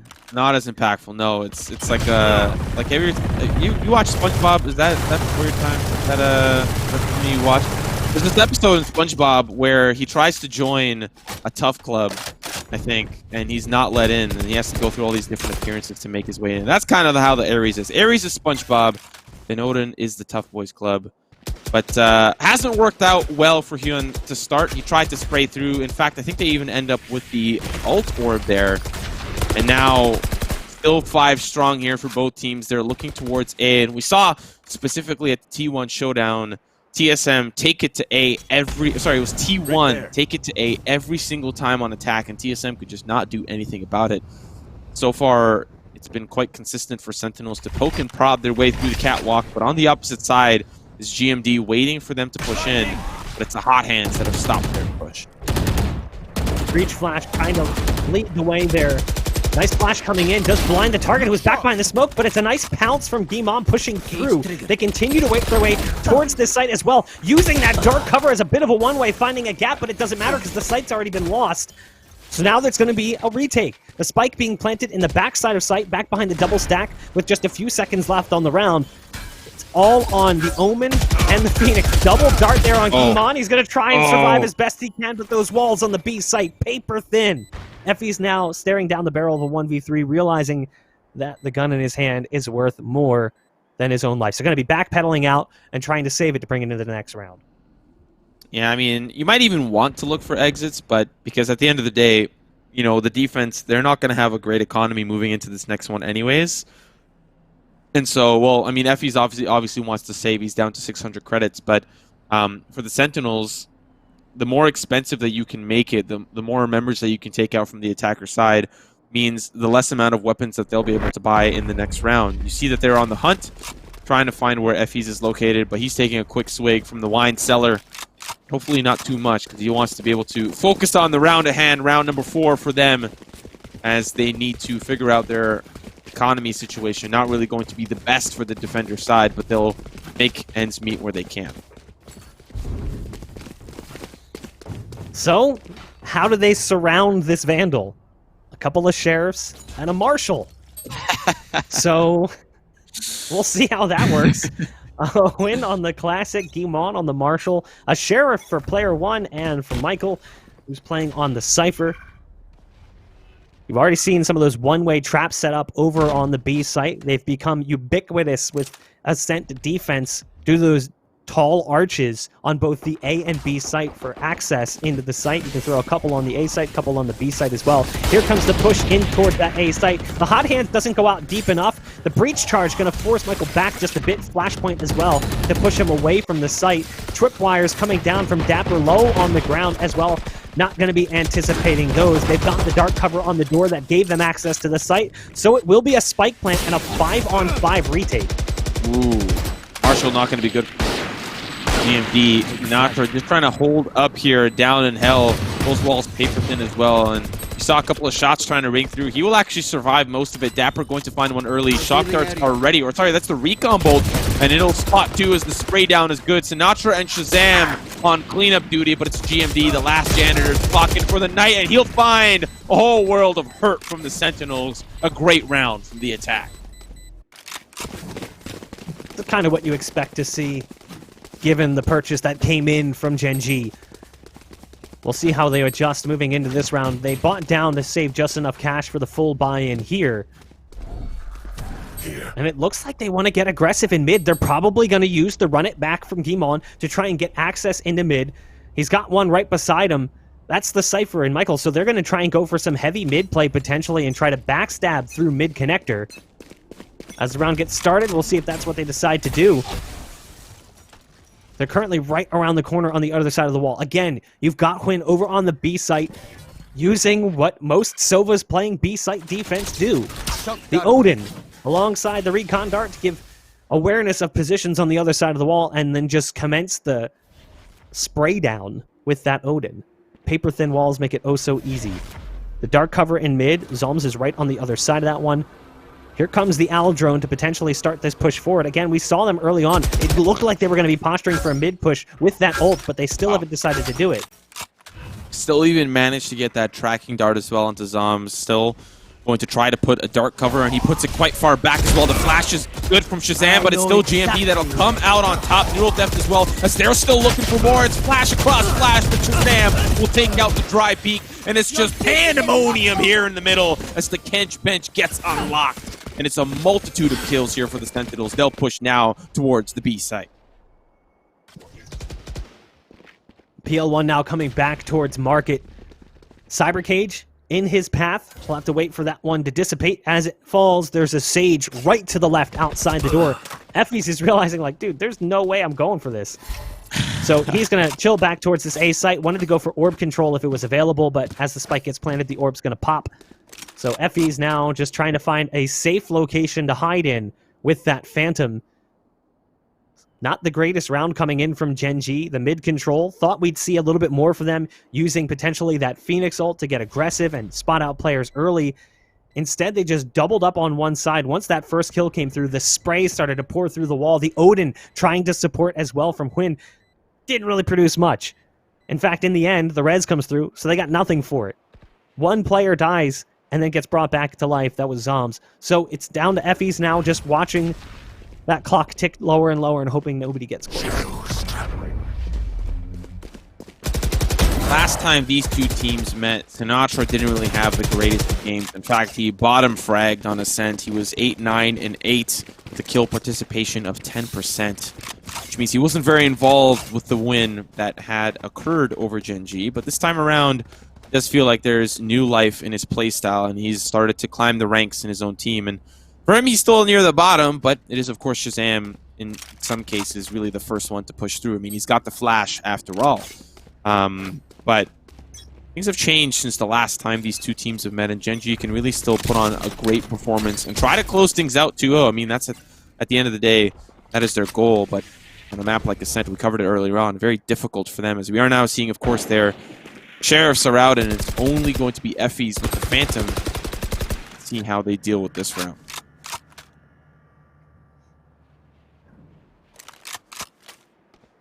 Again, this is a map that really does not work well for Gen.G, given their history on it, albeit limited history.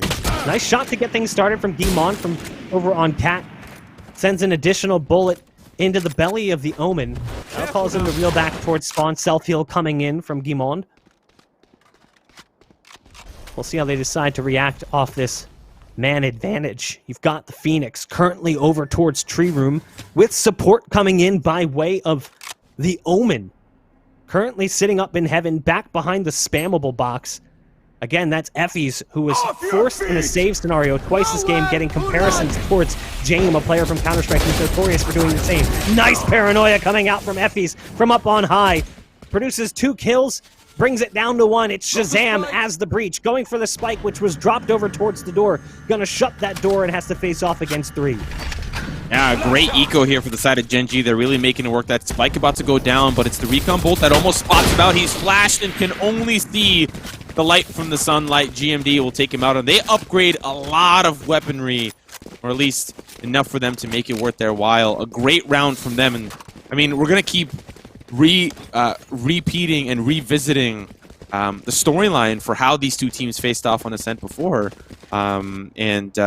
it's looking like a much more composed Gen.G. We're seeing Sentinels attempt a boost that I've seen before to have a quick peek into Catwalk. Shazam gets there. He's got the operator in play, and it's going to be the barrier orb as well to look inside, but no one's there.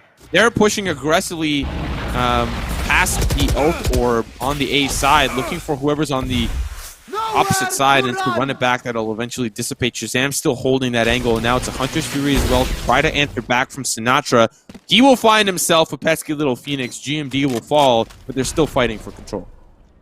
Dying twice technically in the same round. He went for the run it back, got shock darted, and then when he comes back to his body, he ends up dying to the Sova again. Effys tries to pour it away. Dapper's like, no, that's cute and all, but I'm too quick for that. 2 players remain. Should be a save coming in for the remainder of the round as well. You've got Hwin, who's heading over towards that B site with the operator, and Michael, the Cypher, currently sitting inside the market.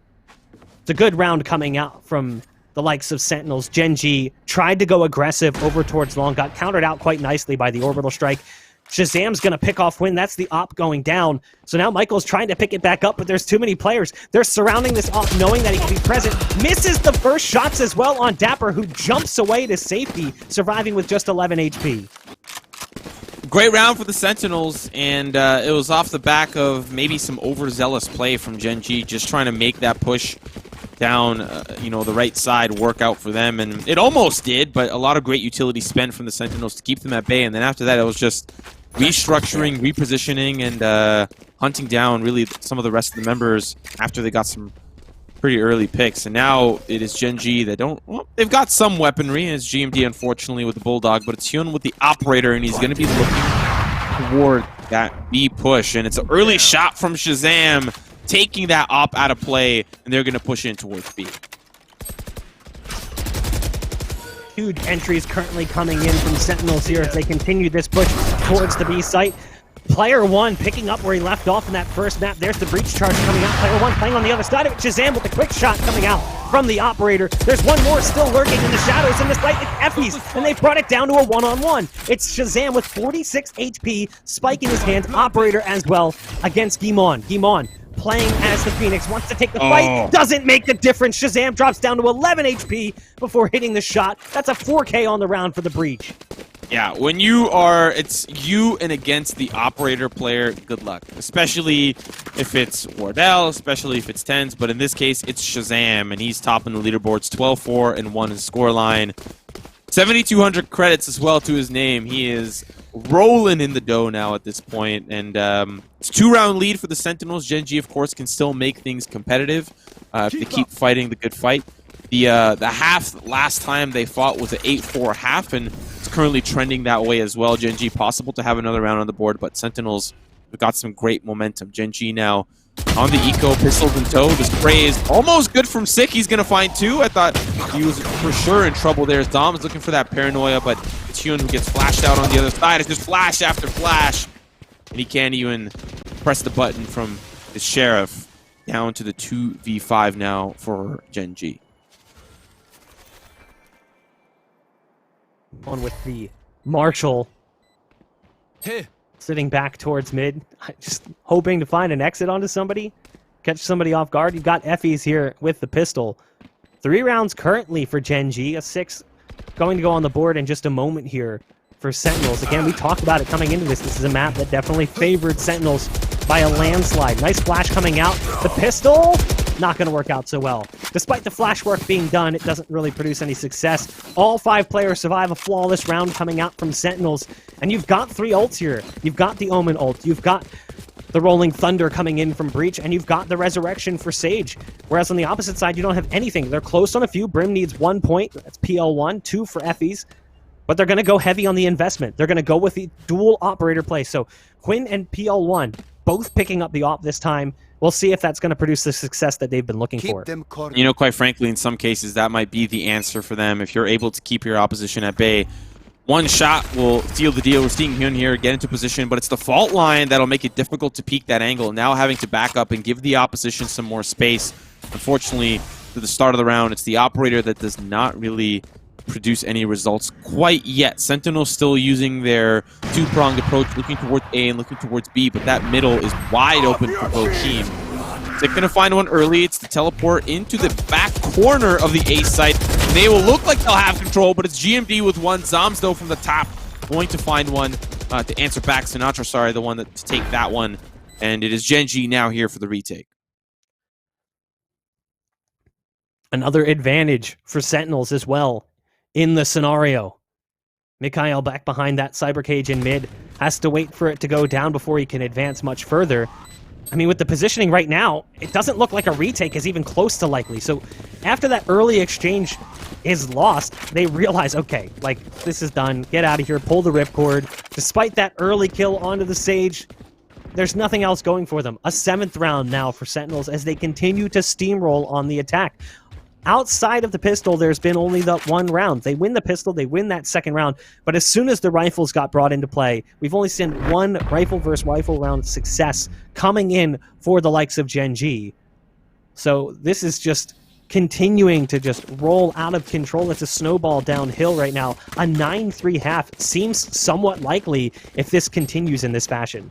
You know, actually, that wasn't a rifle round. That was the eco for Gen.G that they made it very expensive for the Sentinels. I remember specifically GMD had a Marshal, and the rest of the team, I think, were carrying Sheriff. So it wasn't even a rifle round that they were able to win. So we'll see how they try to fight back. I still think an 8-4 scoreline is very doable. Potentially the last rifle round for Gen.G here, considering their economy is not really in the greatest place. We'll see how they do. GMD finding himself in the cubby towards the catwalk, and it's the rest of Sentinels that are now starting to push up towards this B side. That's player one hiding, or sorry, hold it up here by the Kench bench. We'll see if they can try to unlock something here. You've got Huynh currently over on the B site, holding a line of sight. There's the Al drone, taken down immediately by the Offshot one right around the corner. It's the Sage. They're looking for a camera to potentially be placed there by the defense. Huynh holding this line. The dark cover comes in. You can see the Omen tossing it with the X-ray. Wants to throw down that recon dart. There's a lot of pressure coming towards this B site. Dapper throwing down some cyber cages here for the attacking side as they move their way forwards. The recon dart does give away some intel. Huyhn's going to pop the Al drone as they try to make their way out. They're getting stopped currently by the likes of Gen.G. There's one more in B main. That's the Sage going down, but they've lost control of the site. There's one backstairs and one on the site, but that's the last one left standing. It's Sinatra, the OWL god, playing as the Soba. Nothing left in his toolkit, waiting on the recon dart to come off cooldown. Not gonna happen. Mikhail there with the 4 kill on the round over on that B site defense, locking things down as the Cypher. It's been a while since I've seen a lot of green on the scoreboard, but Gen.G, they finally get some rounds on the board, and they desperately needed that. Love to see the scoreboard. I can only assume Sentinels have plenty of credits to work with. But Mikhail there, great positioning, great opportunity to find some frags for him, and he just really held that B site down with a lot of the utility that he had. Now looking to the round ahead, Sentinels, they could put this one on the board, but Gen.G, they really need to put this one on the board in order to keep their momentum strong.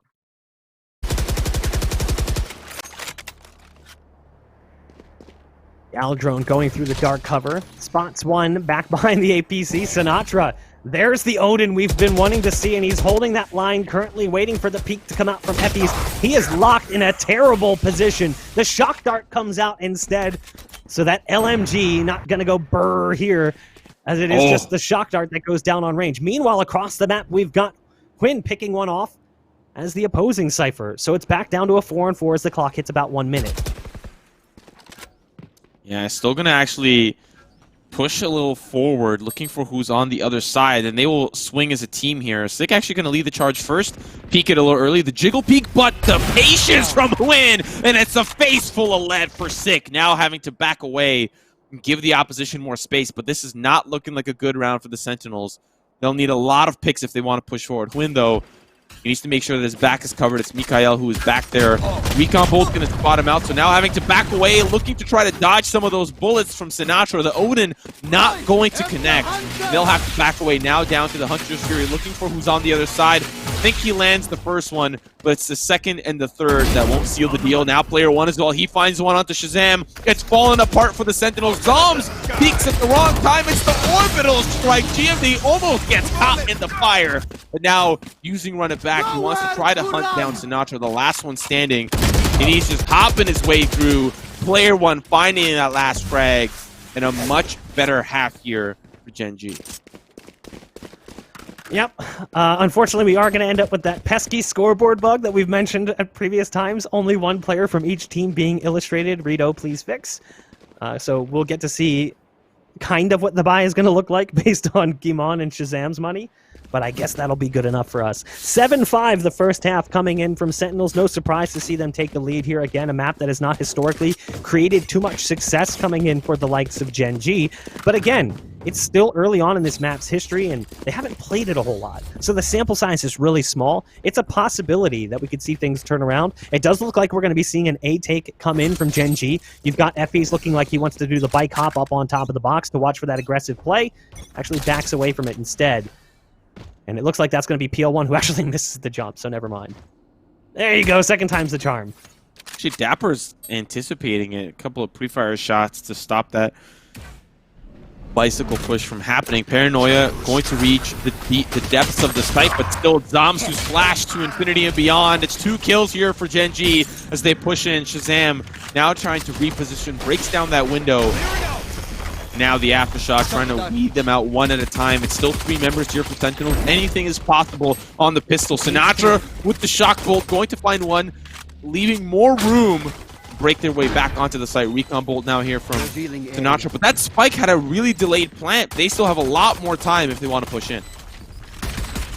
Good recon dart spotting out the planter. Effie is right around the corner sitting on Jenny. Sinatra's just gonna dive in. Wants to go for that aggro play. Caught out by the players underneath, but they can't save him. As he gets the kill onto Effie's too quickly. Sick knows there's one currently in hell. And it's actually both players right now. Currently trying to lock down this post plant. It's come down to 1.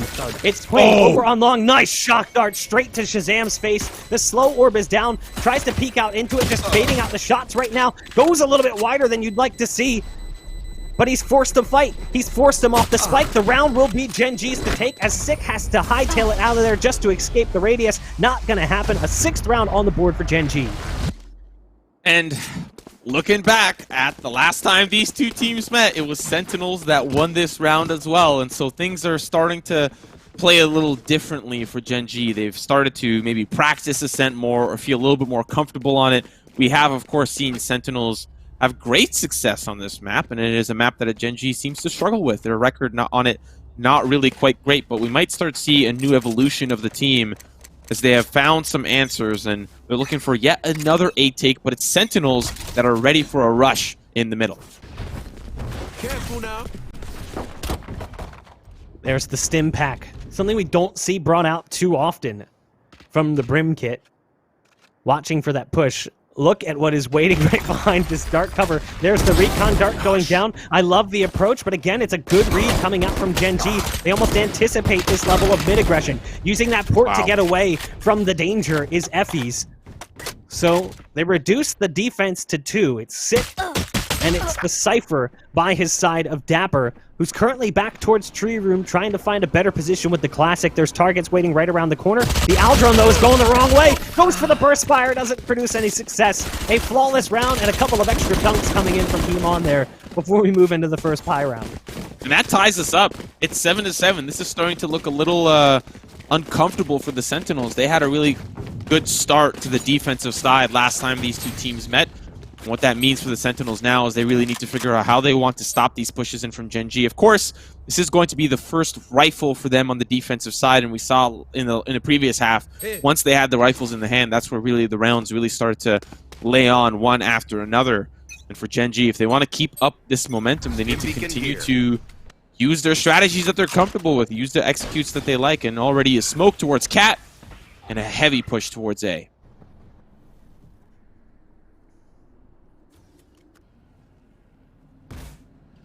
Look at this.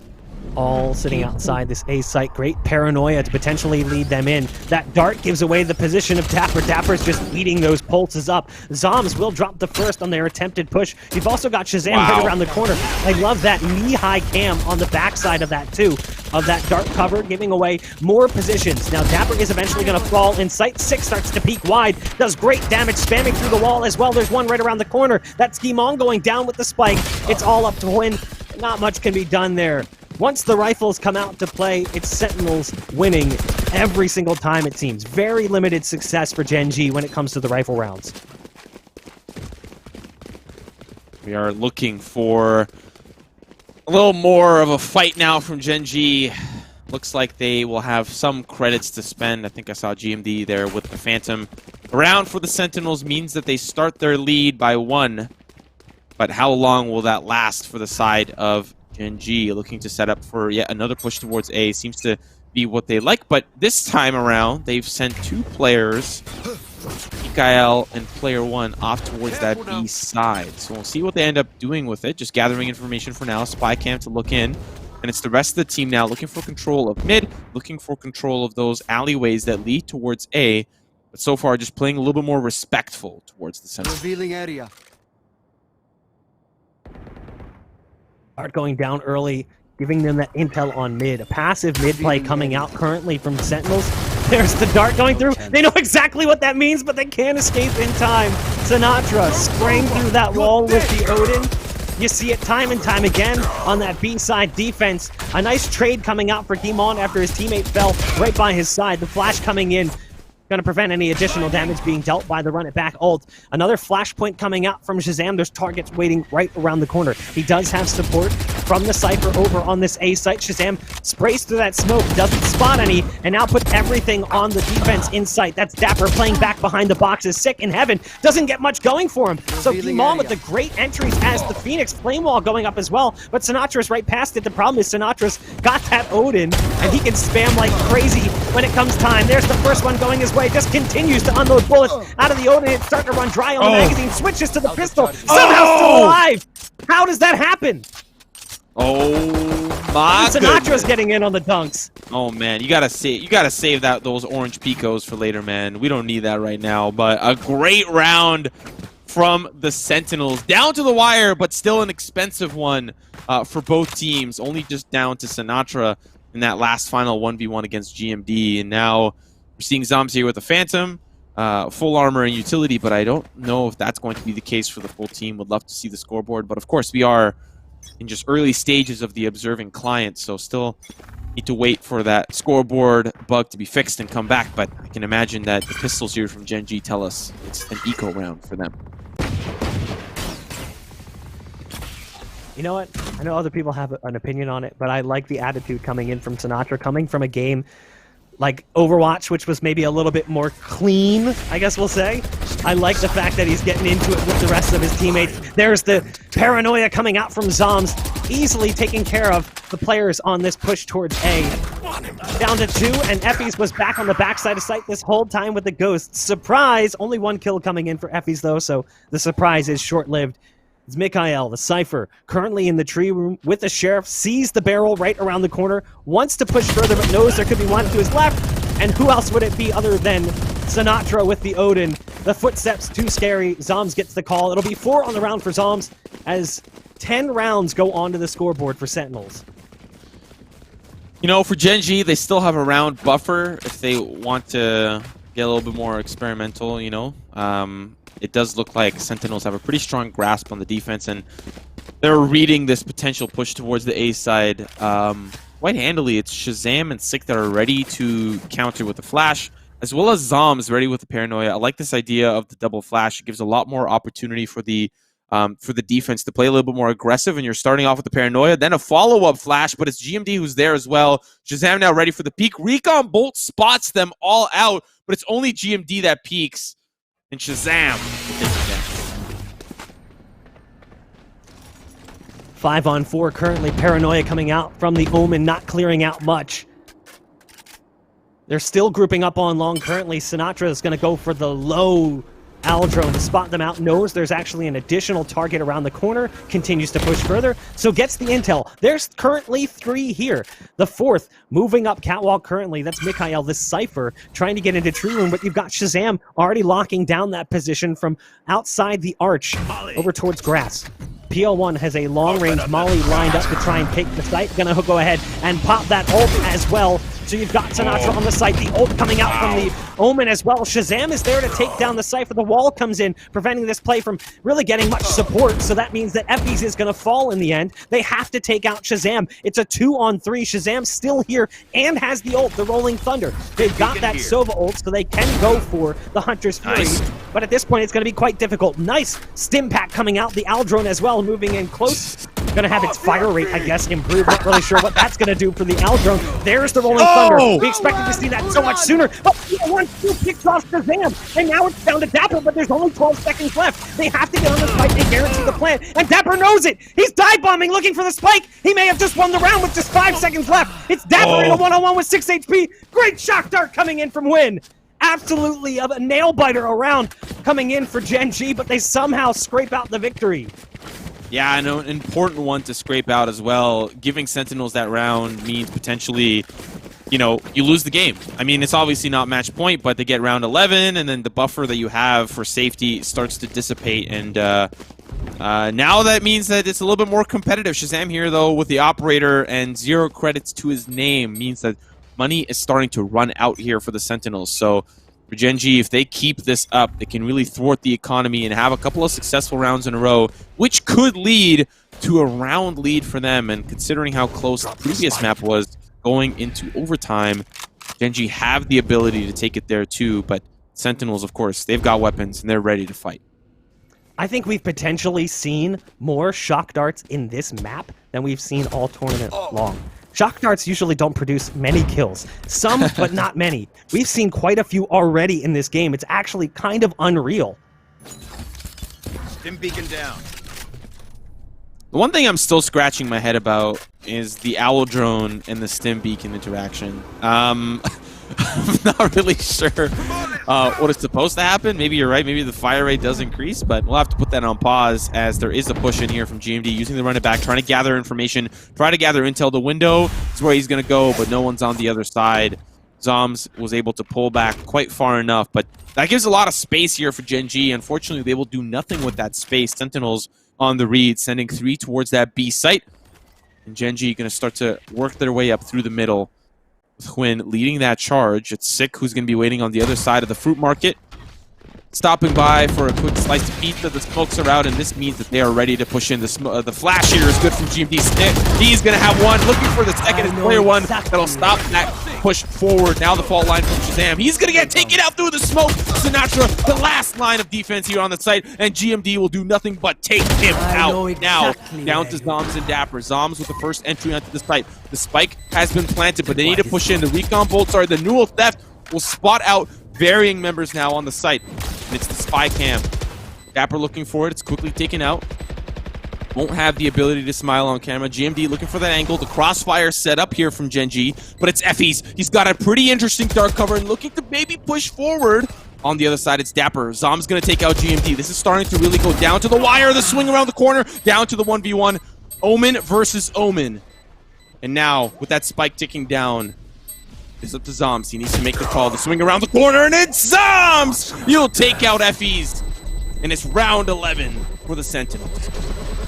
Does he have it, though? It's really close.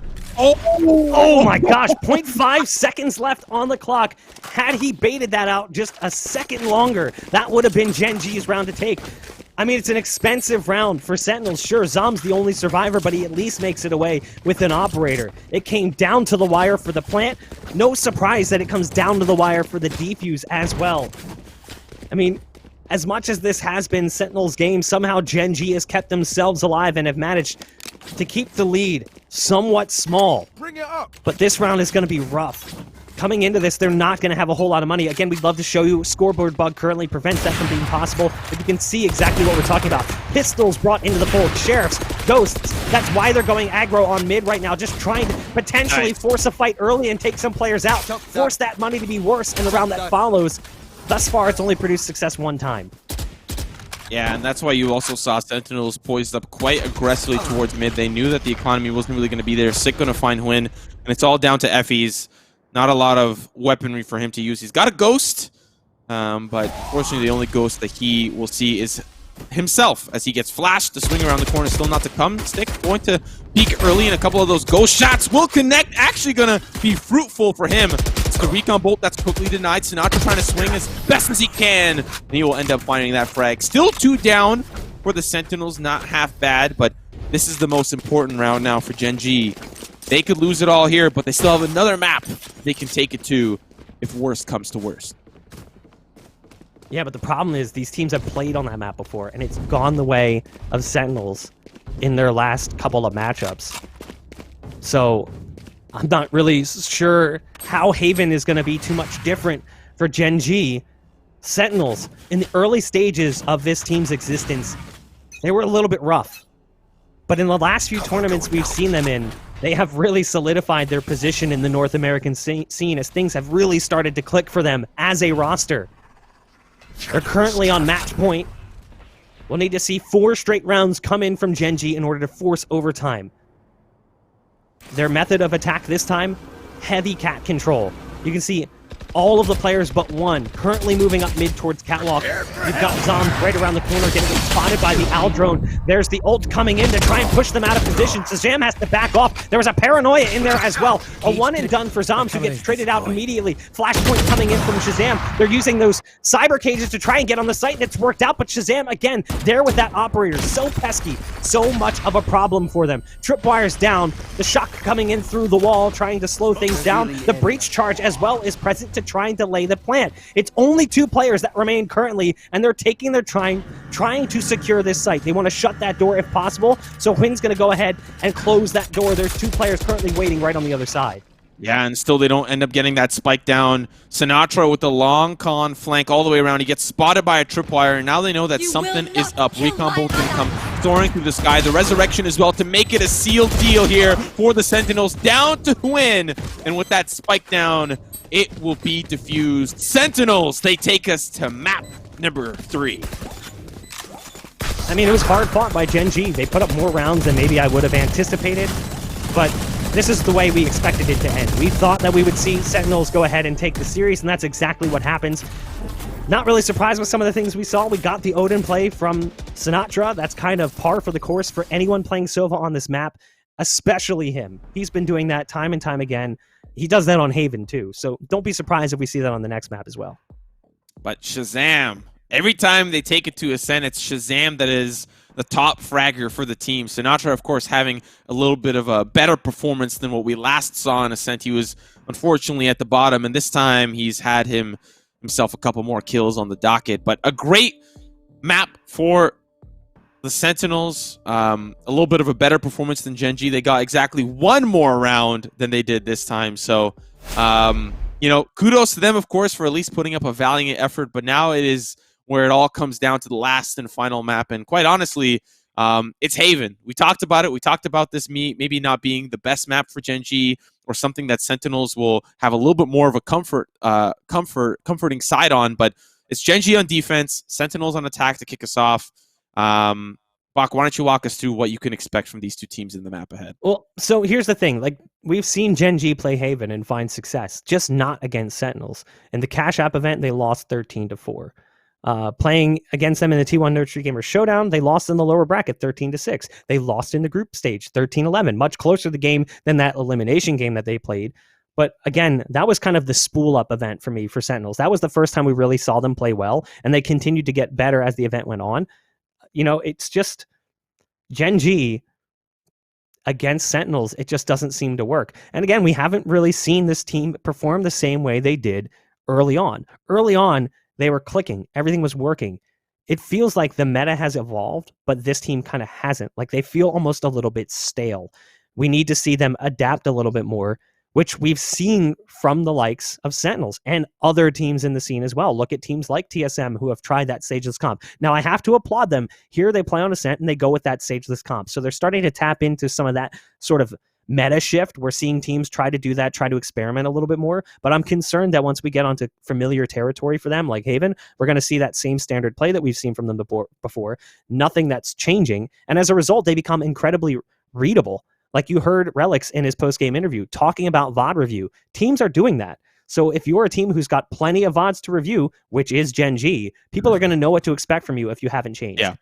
Yeah, and you know, on the opposite side for the Sentinels, they haven't really been competing in as many tournaments as Gen.G have. We've seen a lot more from Gen.G, not a lot from the Sentinels. Of course, their T1 appearance, not really as good as the recent appearances that they've had in the Cash App tournament, and now this one as well.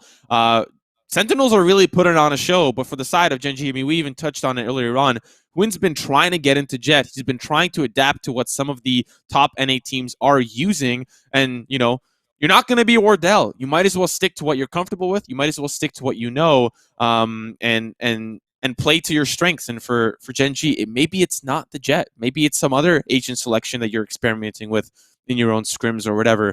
But for Sentinels, this is a map that they can feel comfortable on moving forward with Haven. And Gen.G, they're going to need to take a lot of strides if they want to take this over to the Sentinels.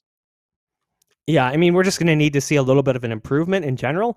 But again, like, we got to look at the first map and not so much the last map. We knew that they were going to lose that last map. We knew that that was not a strong map for Gen.G. Historically, they've not had much success. They don't even play it that often. Bind, they've played quite a bit, and they barely beat Sentinels on that first map.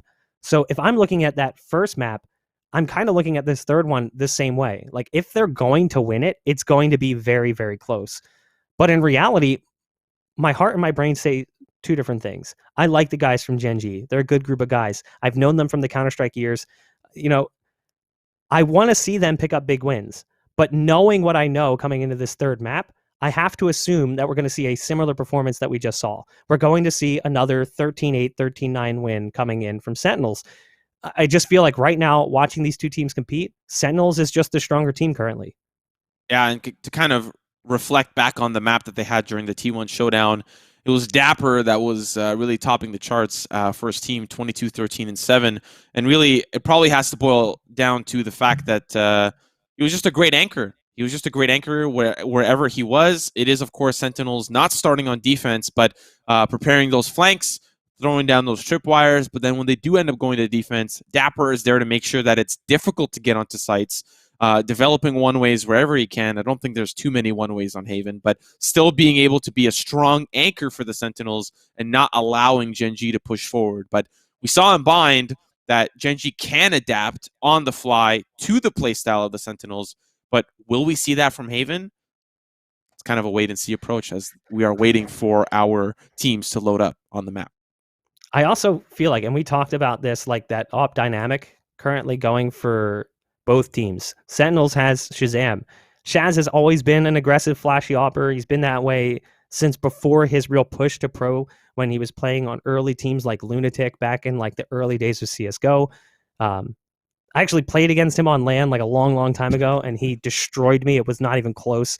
We lost 16-0. It was an embarrassing performance, to say the least. But he was always that kind of opper. He takes big risks. He takes gambles. I don't feel like you have that from Hwin. You have, again, that more concrete-footed op. Just kind of hold a line and wait for someone to walk into it. And I feel like when you have that dynamic building with Shazam, if he can start hitting those shots, he's going to go nuts. But even though Shazam has been that player that people want to profile on this team, Zom's played so well at times. Zom's had that huge 4K over on the A site playing defense as the Omen. And like we talk about Sick, we talk about Dapper, we talk about Sinatra, obviously because of his fame coming in from the Overwatch scene. But Zoms has been pleasantly surprising. Well, we are in agent selection, so we are just moments away. We'll press that start button once we are officially in the match at hand. I'm going to hold off on pushing that start button. I want to talk for like 5 more minutes. Okay, yeah. The floor is yours. What do you want to say? Yeah, hold on. Let me see. I got to find my start button here. Hold on. This is the official start match button, not a coffee lid. I'm just holding off on pushing it because I like to tilt chat. I don't have anything to say. How was your day? Listen, the only thing I'm eyeing is that very sneaky Red Bull fridge behind you that you still have from the earlier event that we did. It's still there. Where's yours?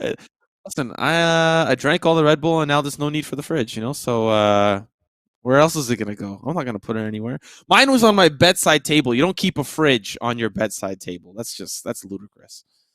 I mean, you put it there in the first place, so... Okay, listen. When Red Bull says put a fridge somewhere behind you, you put a fridge somewhere behind you, okay? You got to listen. Got to listen up. Well, we are jumping into the game, so we're going to be jumping into the action here momentarily. We don't really have a button to start the game, obviously. We're just waiting on the players, and now that they've selected their agents, we'll be jumping into this third and final map between Gen.G and Sentinels to see who's going to be moving on into that grand finals to play against another surprising performer in Cloud9. Yeah, I've been very surprised with their amount of play, and in some cases I feel a little bad for some of the players on the team. You know, even earlier on, early iterations of the team were called Tens and Friends, and there's no doubt that he's the star performer on the team, but some credit is due to some of the other players like Mitch, like Vice, like Shinobi, some all-around rock-solid players that can keep Tens in check and give him the information that he needs and also give him the support he needs to really get rocking. So early start here, a look towards the C site, but it is Sentinels that now back away. Early damage being dealt here by Sentinels big time. First, they take those shots towards the B site onto the Cypher, and now they take down one over on A and send Gimon running back for cover behind the boxes on A. Damage dealt to the Brim as well, who was present with him. Gimon trying to play defense as Two targets straight in front of him, both named Suede. Both have Phantoms in the pistol round. What is happening? Suede is everywhere. It's obviously a bug. Just kidding. GMD here, ready with a curveball, and it's Shazam! That tailwind's forward, going to find him and take him down. It's a couple of refrags on the site, but it's full control here for the Sentinels. We'll get that spike down, and it's now up to Gen.G for the retake. Mikael going to be trying to push in from behind, but they already spot that flank out. It's the Brimstone laying in wait, and down in sewers is another player. It does look like Dapper trying to peek his head through and provide a safety net of crossfire, but it's Effie's on the other side. They're just looking for exits, and they're ready for them to come in. Sitting on the back end of the play is the Cypher, Mikael.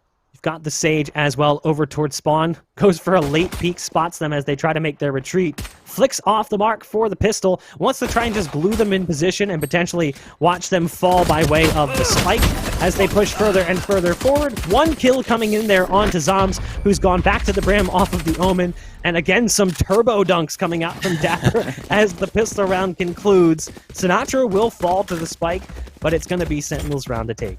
So one of the things that I want to point out is that when we talked about his experimenting with the Jet, and we're seeing that here, I believe, as both teams have a Jet, and I can only assume the only Jet player on Gen.G is Hwin, and to be quite honest, he's usually holding the operator anyway, so it wouldn't be a surprise to me.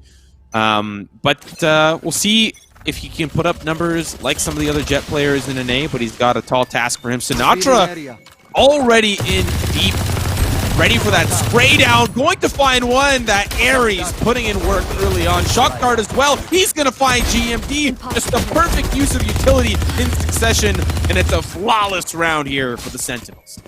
That's almost a little embarrassing there. Gunned down through the wall by Sinatra with the Ares. We've seen that before. And he actually goes back to the Shock Dart as well. We talked about it in the last map. More Shock Dart kills in this series than we've likely seen the entire tournament or in some other tournaments throughout their run. And a lot of those have actually been Sinatra's. So a good follow-up round coming in as all 5 players survive. A flawless victory there for Sentinels. We'll see what it is that Gen.G decides to do here. You've got Sick lining up that long-range orb. That'll slow down the push on long to prevent someone from playing aggro for the peak. Deep Cyber Cage coming in as well. Yes. But here we go. It's the TenZ Judge Jet meta that we saw previously in Cloud9 series. We'll see if it's going to work out as well for Hwin. I saw Van Silly tweet this out earlier on. I'm not sure if he's the one that dubbed it, but Judge Jetty seems to be the name of this play, and Hwin ready to bring down the law. Around the corner they go. It's the Shock Dart prediction from Sinatra, looking to try to weed him out, and it's a great spray to take him out. It's the Shock Dart, I think, that finishes off the deal, and Judge Jetty is no longer in possession. Budget TenZ, I guess you could say. They come through the Shock Darts, and they manage to take that site control. Those Shock Darts open things up, then they use the Cyber Cages as well to get onto the site. It will be their site to control. Guimon's back behind the smoke, gonna go for the curveball to pop their way out. Curveball does lead them in, but it's now down to just him and one other. It's PL1 who's right on the other side of this wall. Start to push through. It's Sick that's waiting for them. But now everyone else is playing so far away, they're playing back on the play, understanding that they don't need to push because they've got that Molly to fall back on. We've seen this time and time again, that deep Molly strat, not needing to take those early fights. Some people even claiming the Molly a little bit broke because you can't counter it. There's the Hunter's Fury coming out as well. The first pulse hit, the second pulse will push him back out of the site. It looked like the first pulse may have caught his teammate. Guimon's going to be running away with 25 HP. That was a great execution from the side of the Sentinels. They had the Molly ready, and to follow up, they had Sinatra with the ultimate, and we heard in an interview on Valoranting with Valiate to say, you lose the pistol, okay, understandably so. You lose the SMG, okay, that makes sense. You don't really have the economic advantage. But you lose the third round, that is where things really start to hurt, and you start to bleed rounds left and right, and Sentinels now off the back of this round can expect more success considering Gen.G will not have the weaponry to follow suit. It's only GMD, he was able to save that Phantom, but the rest of the team, they're on pistols. And so for this side of Sentinels, they can keep up their aggression knowing that on the other side is just a couple of pistols. That's such a tough round if you're Gen.G. Once that Molly goes down, I mean, that round's pretty much over with the timing on that Molly plus the Hunter's Fury coming out. There's just nothing you can do about it. It's well played coming in from Sentinels, and we've seen that from them before. Effie's getting aggressive over on long. You've got his teammate right behind him. Demond can't even let that Phantom unload as his teammate falls almost instantly. There's another player back on that C site trying to play defense. It's PL1 goes into the smoke as the slow orb comes down. The round is lost here for the defensive Gen.G. Spike's going to be planted. It'll be a 2-on-5 should they even decide to go for the retake, but realistically speaking, they'll be setting up for exits. Yeah, you know, we touched on it earlier on in the round. Not going to be one that Gen.G really have the weaponry to play. Just in a couple of safety positions. Of course, it's Huynh who's actually just trying to save the Ghost, whereas Mikael looking for a couple of those exits. Dapper may find himself in the hands of Judge Jetty. Mikael already ready to fall, and Huynh around the corner. Dapper going to be the one that wins the case as the plaintiff. And now another round on the board here for the Sentinels. But this is where Gen.G have the weaponry to play. Operator on Huynh while the rest of the team rocking those assault rifles. We'll see how this round unfolds now that they have rifles once again. Yeah, Shazam still bonusing, though, with that SMG. So sitting on 8K, rocking a Spectre, not going to be matching the output necessarily from that op. But again, he's playing as the Jet, and something we saw from other players in this tournament. Yes, obviously, people were looking at 10s, but Rob Wiz did it as well, playing super aggressive with the Jet, getting up close and personal with SMGs and shotguns. Rob Wiz did it with a Stinger on numerous occasions for Code 7 in that opening series that saw them with a bit of an upset win. So we'll see if he's going to do the same thing here on the attack. You can see Sinatra again going low with that Al drone, getting the intel that there's a player close and knows that shots came from inside as well, so they know there's one here back behind the default boxes supporting Mikael on the site. And up, see you later. Not much can be done about that one. There is no escaping it. Sprayed through the smoke as the orbital strike connects. Good team play coming out from Sentinels yet again. Yeah, player one just trying to use that orbital strike to maybe dissuade them from pushing forward, and Sentinels will get the message loud and clear, pulling off the site already. It is Dapper just looking for any of those re-peeks back towards their general direction, but no one peeks the corner, and now they'll start to funnel in towards B. Unfortunate timing, though, for GMD, as now that he hears the utility being used, he probably could have been in a position to maybe stop that. It's the hot hands, but it's right off the money. Stick will be able to survive in the shots now, trying to swing around the corner. Heals himself back up to full, but he gets a face full of lead from Huynh. It is now up to Gen.G to re-push onto the site. But it's Sentinels who have already started to rotate over, and I like this call. Usually they play in the courtyard, or rather, anyone defending this spike will play in the courtyard. It's Zoms. They don't know that he's defusing. It's the spray that's good. All down to Effie's, and the jump shots from Zoms. As Dapper steals his kill, and it's another round off of Gen.G's force-up, and they get another round of the board. Very, very crucial round to lose. I mean, honestly, right now, this feels like a group stage match. This does not feel like a semi-final currently. Gen.G very slow to start on Haven, not really putting up much of a defense. In their pistol round, it obviously kind of shapes the way you want to see those first couple rounds go, but then the buys start coming in, and they're just completely getting blown out. It's not even close right now.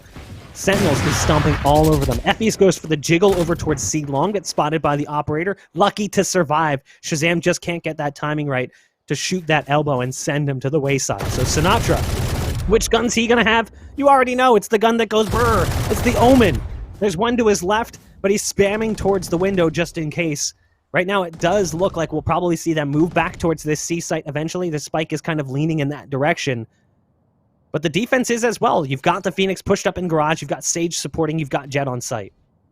And Huynh actually just looking for any of those recon bolts that come soaring through. But it's Sinatra who's on the other side. Shazam will be able to get the refrag quite quickly. Sinatra just still trying to spray and pray. So far, his prayers have not been answered. Dapper going to find one. He's still going to commit to the spray. It'll be good onto GMD. But there's one more in the garage. And he's going to pull that AMG on out and take out player one. Just down to Mikael, though. It's got a Spectre, so definitely not just a pistol. Some weaponry to play with. But he's up against 4. And that spike is down. He's still going to try to push through. He gets spotted out early by Dapper, but some of those shots through the wood will connect as he's just down to 89 HP, switching to Another look around the box. On the other side is a face full of Odin. Gets 2 with the transfer, and now trying to reposition. Maybe wants to pick up the Odin to have a little bit of spray and pray of his own. But Zoms on the other side of the box does not check the corner. Mikael, though, has a great round. And it's all up to Shazam. Shazam making sure that he doesn't push in and defuse that spike as it is ticking down. Those pre-fire shots from Mikael. The spike sticking. Shazam's playing ring around the Rosie. Looking for another opportunity. The headshot's good, but Mikael, does he have enough time? Only enough time to pick up the op, but nods his head left and right. While a round still for the Sentinels, it's expensive on the back of the hero play from Mikael. Yeah, they cost themselves a bit of money. You know, they lost the Odin. That was in the hands of Sinatra. They lost the Operator. They lost the rifles. All for kills that really didn't mean anything. Anyway, I mean, he was going to come into this next round with a bye regardless. So, an interesting set of circumstances. You can see the rest of the team going heavy on the bye. You've got the Operator there for Huynh. You've got the rest on Phantoms. Shazam finally will go ahead and equip that Operator as well. In that last round he had it. He has it here. Early on, he stayed on the Spectre, favoring the gun that he brought in from the early rounds. Double shock dart on long. You just hate to see it.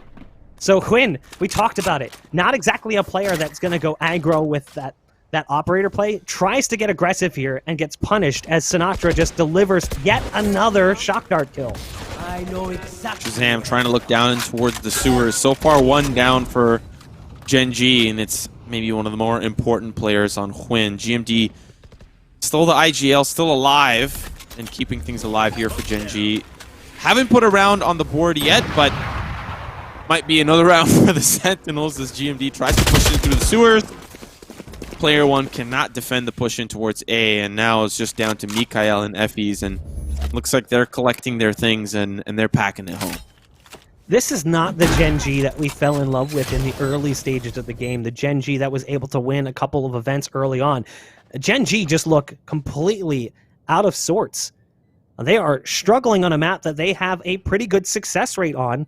And a large part of that is they are just getting completely outplayed on an individual level. You saw it there. He tries to go on long, take an early fight with the Operator, and it's so well read by Sinatra that it just gets punished before he even gets to fire a shot.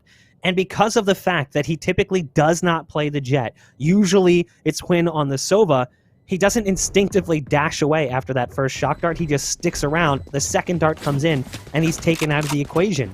So it's right now just feeling like they're not necessarily prepared for what's coming towards them. This time, though, Effys hears the footsteps, lays down the wall to try to keep them at bay for the time being. There's one kill coming in for Effys as they push closer. Yeah, that's kind of how you expect things to go. So the rifles will not be brought into the next round, but it looks like they're going to force anyway, and you can't blame them. They're down 7-0. Yeah, and unfortunately, when it comes to the forcing, not really everyone has the credits to afford that. On the opposite side, Sentinels are rolling in the dough. Biggest spender, of course, being Sinatra, who is dropped down from 6,200 because of the Odin to, I think that was, what, 3,700. Maybe he bought some utility as well. But like you said, it's 7 straight here for Sentinels, and they have no intention of stopping anytime soon. But Gen.G have a different look this time around. They're looking for a push towards the middle. Sinatra is on the other side, trying to spray him through. Sick has Sinatra's back, taking out the 2 players, pushing it through the middle. Shock darts here from Sinatra, looking to make things very difficult on the other side. But Effys, I think he only eats 1. Now trying to swing the corner. The shot's good onto Sinatra. Effys finds 2. And so far, a slightly expensive round here for the Sentinels, but see how they end up doing now. Shazam with 1. That's looking for the last remaining player. Sorry, the second last remaining player. Mikael with the Bulldog. And it's just down to the 1v2. I mean, we've seen some hero play from Mikael before, but it was in a round that they weren't able to actually pick up a win. They just shed some blood on that C site. Spike's going to be planted here. Shazam goes for that peek for intel, spots out Mikael, and now it's going to be a 2-player long hold. Pretty much an unwinnable situation unless Sentinels really screws up their positioning. So at this point, Mikael is going to try and get onto the site, but they're just going to hunker down and wait for the push to come through, wait for the tap on that spike. Yeah, or that. Or that. There's nothing you can do. That is Yeah. just incredibly unwinnable. The only way you can win that is if Sentinels makes a massive mistake, which based on the scoreline thus far, they are not making massive mistakes. In fact, it's the other side around that's making mistakes. Like, look at Himon, currently 0-7, not exactly the performance we expect to see from him. Quinn, 2-8. No one is performing well right now. They are just getting absolutely stomped by Sentinels. I mean, this has a making of a 13-0 potentially, unless we see some trolly stuff come in from Sentinels and they manage to botch a round or two. Well, the last time that these two teams met, it was Gen.G who were on attack to start us off, and they struggled. Sentinels had a great defense. It was only until Gen.G were defending that they had a little bit of success, but this time they are defending, and their success is not looking so hot. And so far, 0 rounds that they have won. And on the back of some great play of the Sentinels, you cannot discredit how well they have played on this map. Gen.G anticipating an A push. Win actually gets a frag onto Dapper, which might open things up for them, as Sentinels have to be a little bit careful knowing that there's an op in play, specifically up towards Heaven. Sinatra is still committed to the push, tries to push through the tripwire, but it's another shot from Mikael, and it's starting to fall apart for the Sentinels. Shazam up on the box and Banana, but the smokes are going to cover his angle. Shazam looking for this line over top of the box, waiting for the jump peek to come through. It is there, but not peeking wide enough currently. And Shazam wants to take that shot so bad, but just couldn't quite time it. And now the call comes out that he's present and waiting for it. So you can see the Cypher change positions. There's the ult coming in from Shazam, produces no success on the site. We're down to now 2 and make it only 1. It's Sinatra through the smoke getting sprayed already. The first successful round here for Gen.G, but it took them oh so long to actually find it. It's 8-1. Even if they win out, it's an abysmal first half on Haven. You are seeing now the adaptation from Gen.G. They're able to afford these operators, or at least put another one into play. Of course, Swin was able to hold on to his. And another operator in play means that they can play a lot more angles with longer sight lines. Swin ready towards the garage, but it's player 1 that is looking to peak with GMD, looking like the curveball will be the ticket for them. But Sentinels, they don't really play towards that window. They play garage. They play Sinatra with the Odin, and unfortunately, it's Win that cannot stop that push forward. It's a shot from Shazam. FEs will find the refrag onto Sinatra, and that cheeky little strat is no longer available. Kill my allies. Well, they're going to be running on over towards the C site. FEs takes a lot of damage in the early fight. The operators here had a chance for a collateral, just couldn't pull the trigger in time. 2 targets waiting right around the corner. The flash to lead him in, though, and it's Guimon who comes out on top. It'll be a 3-player survival in their second round now in a row on the scoreboard. Again, the money, there was a lot of it for Sentinels, so they can dig deep into their pockets and field the buy. But at this point, their money moving into what would be the final round, should they lose this one, will be bad. So maybe we will see that 8-4 half after all. Potentially, it starts with a round win here. But even still, this is a 55-45 map that favors usually the defense. So this is not exactly what you want to see coming in from the likes of Gen.G. Shazam ready with his team to push again A once again. Mikael waiting on the other side, a little bit more of a standard fan out, and GMD already looking for information as he pushes down long. This might give them the intel that, okay, if they're not towards C, they're either playing towards B. There's a smoke there, so they might be trying to push forward. But so far, there's no wall there. So where else could they be other than pushing towards A? GMD has a lot of information, but spots a tripwire early, which means, okay, if they're trying to cover their tracks, they're definitely pushing towards A. And so now you're seeing the rest of the team start to rotate over. Sentinels, in these types of situations, you are wasting too much time. They can't push in. The utility's already been used and has been spent.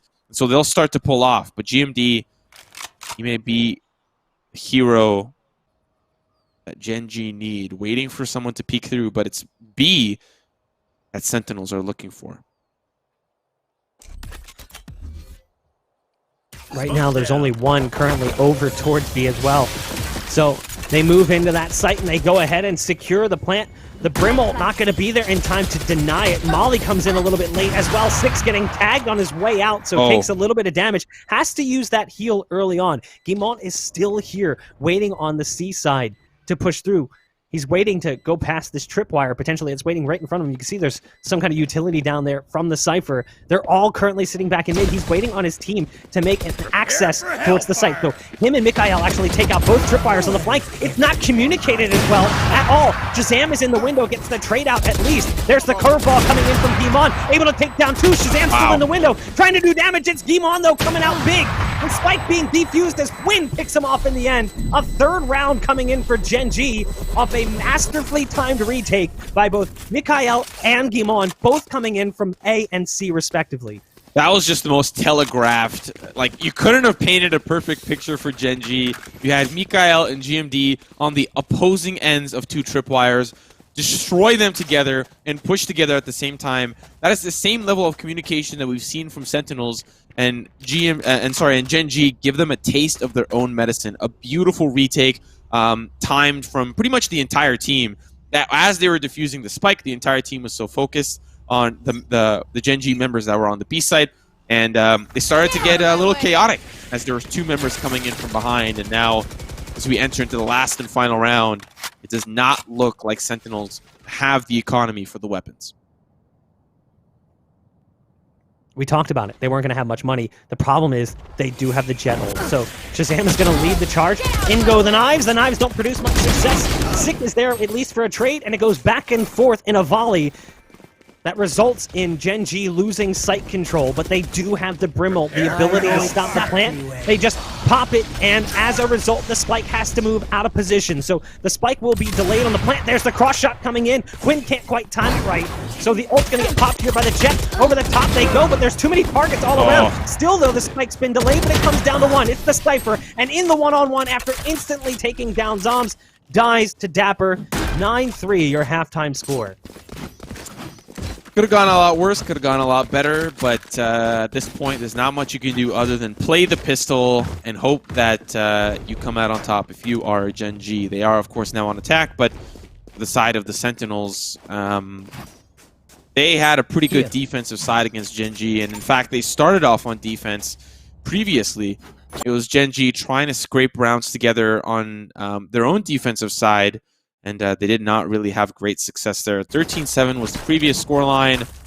Looking a lot more grim now. So Gen.G have a lot of catching up to do if they want to win this best of 3. And really, for both these teams, still trying to assert their dominance as some of the top teams in NA. Currently, of course, T1 and TSM really sharing the throne there. Gen.G and Sentinels just trying to fight for that climb up the ladder. Again, the scoreboard does get bugged moving into the second half. Occasionally, it doesn't really seem to have a rhyme or reason, so unfortunately we only see 2 players. They're going to be pushing out onto the site. Gimon actually finds both of those kills on the entry. Sick and Dapper sent to the sidelines. You've got Mikhail watching the flank. Here's the footsteps of the players coming out the window. Flying by is going to be Sinatra, but the B-Hops can't save him. Shazam is there for the quick trade. Shazam peeking close corner. Doesn't make the difference. Gimon is feeling it now. He's come alive after a very slow start. Was sitting at 0-7 one point. Now slowly charging towards the top of the scoreboard. Zombs, the last one remaining right around the corner. Is Gimon going to get the 4K? Zombs gets the accidental jumping kill to Gimon's toe. But it's a kill regardless. Yeah, now down to just 3 members remaining for the Sentinels. Zom's going to try to push in regardless. Maybe take some members down with him, of course. He wants those extra credits, but Win will just take him out. Pick up the Ghost as well. Send a couple of shots beyond the grave, but a good start here for Gen.G, and if they want to start to climb things back around, this is how you do it. But for the side of the Sentinels, when they're down and out on ecos, they get quite creative with what they are capable of doing. So expect a little bit more cheeky play out of them as you see 4 stacked towards that C site. Not really the correct read as Gen.G are set up towards A, but they'll face Dapper, who's going to be waiting on the other side. Smoke's down. 9-4. Gen.G, maybe they can build up some momentum here. Maybe they can turn things around. That first half did not go so well, but they did start to wake up a little bit, and it was really off the back of good play coming in from Gimon, who really turned things around. I mean, to an extent that you can't even mathematically calculate the impact, because he went from 0 to like 9 kills in that first half, or whatever it is he finished with. Couldn't tell you because the scoreboard currently doesn't work. Right now, it is actually Gimon who's moving over towards A, and the rest of the team is there. If you look at the setup, it's a full C stack coming in from Sentinels. An understandable play given that they're coming in with less than stellar hardware. They're going to have shotguns and potentially a pistol upgrade or two. Those shorties, not the Bucky, not the Judge that we got to see profiled pretty heavily yesterday on this map by TenZ. So, Mikhail's going to send out the Cyber Cage, and they're going to lock down control of this A site. The spike's going to be planted at this point. What do you do if you're Sentinels? Where do you go, and how do you try to set up for some exits? Yeah, I mean, the read was hoping that C was going to be the money. They set up so many crossfires for the trades, but now they just have to find their way over towards that A site and hope that someone is there to accept their pain. You're seeing a little bit more of a spread out. Sinatra going to try to lead the charge towards this site, but Mikhail knows that on the other side there are going to be potentially two members waiting for him. Of course, Effys tries to peek carefully with the camera placement. Effys will take out Zombs. And now Mikhail just trying to peek around the corner towards the garden. And on the other side is Sick with the shorty. They're just trying to escape the spike, but there are lots of members chasing them. They'll all get shredded by the spike, and now Sick, we will also face the same wrath from Effys. A flawless round from the defense, and now another round on the board for Gen.G, and it's 5-9 scoreline. I mean, that's a top tier moment. I don't know what that was. Keck W's in the chat for that one. They're trying to come through from the A site with the backstab, and they all die to the spike. Here's the heavy investment coming in from Huynh, the operator, picked up. We'll see if he's able to take down his opposition. It looks like you've got potentially one playing up in the window. Nope, they've jumped down. It was the Sage. Does he get this shot?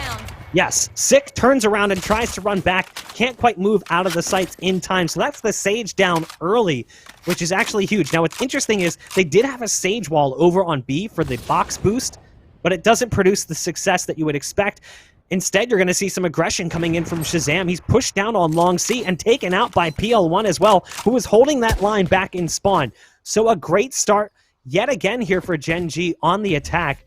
Definitely looking a lot better than they did early on the defense. Yeah, already 2 down on the opposite side, and for the side of the Sentinels, they're struggling to really have a foothold on this defensive side. Gen.G, of course, want to win round after round, really start to catch up in terms of the round differential that currently exists. 4 rounds between these two teams, and Gen.G is clawing their way back in. An important round, quite honestly, for the defense to come alive, considering it is their full buy. The recon bolt from Sinatra trying to scout out early who's on the other side. Shot, don't think it's good, as Effys will take out Dapper. The shock bolt, not exactly enough to finish and seal the deal onto Huynh. And just trying to get something going as he hopes for the defuse to come through. But that's 3 rounds straight here for Gen.G, and they are feeling a lot better on this attacker side. This would be quite an impressive comeback, considering what they were staring at one point in time. But starting to build up that confidence, something that I remember from Gimon when he was playing CS. He was a very positive player in that he likes to have fun and goof off and tell jokes. That's kind of his personality. And I feel like he thrives in that kind of environment. When you're down 7-0, it's almost impossible to have that kind of environment. So once they started to turn things around and they started to believe and they started to have some of these big rounds, he can start to feel confident again and start making some of the plays that we've seen him make in the past. And that's why we've seen that turnaround from him. And it's incredibly crucial right now that it continues for Gen.G. If they want to bring this one back, they're going to be leaning on him pretty heavily.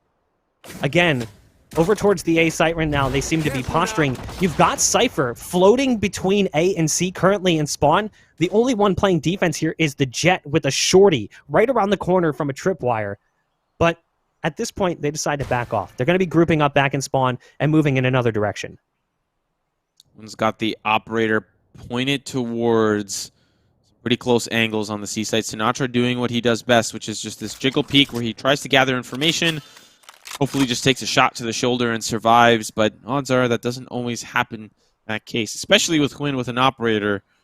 You may be in for more pain than you bargained for. Huynh now going to start to lead that charge. Pistols out as well. The slow orb going to make it very difficult. A flying Jet will be taken out quite quickly, but GMD on the site with the Phantom. And somehow the crossfire setup is great from the defense. They're just taking it out, but unfortunately when there's better guns on the table, it can be very difficult. Dapper, though, with an operator, takes out one. Give her the peek around the corner. From the second, the shot's not good. And it's Mikael going to clean that one up. A great attempt from the defense. It was an eco for them, and so only 2 remain means that the credits are going to start to falter for the attack.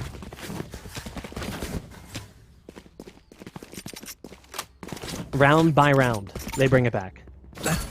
They slowly claw their way back into this game. Dapper laying down those tripwires and cyber cages over on the A site.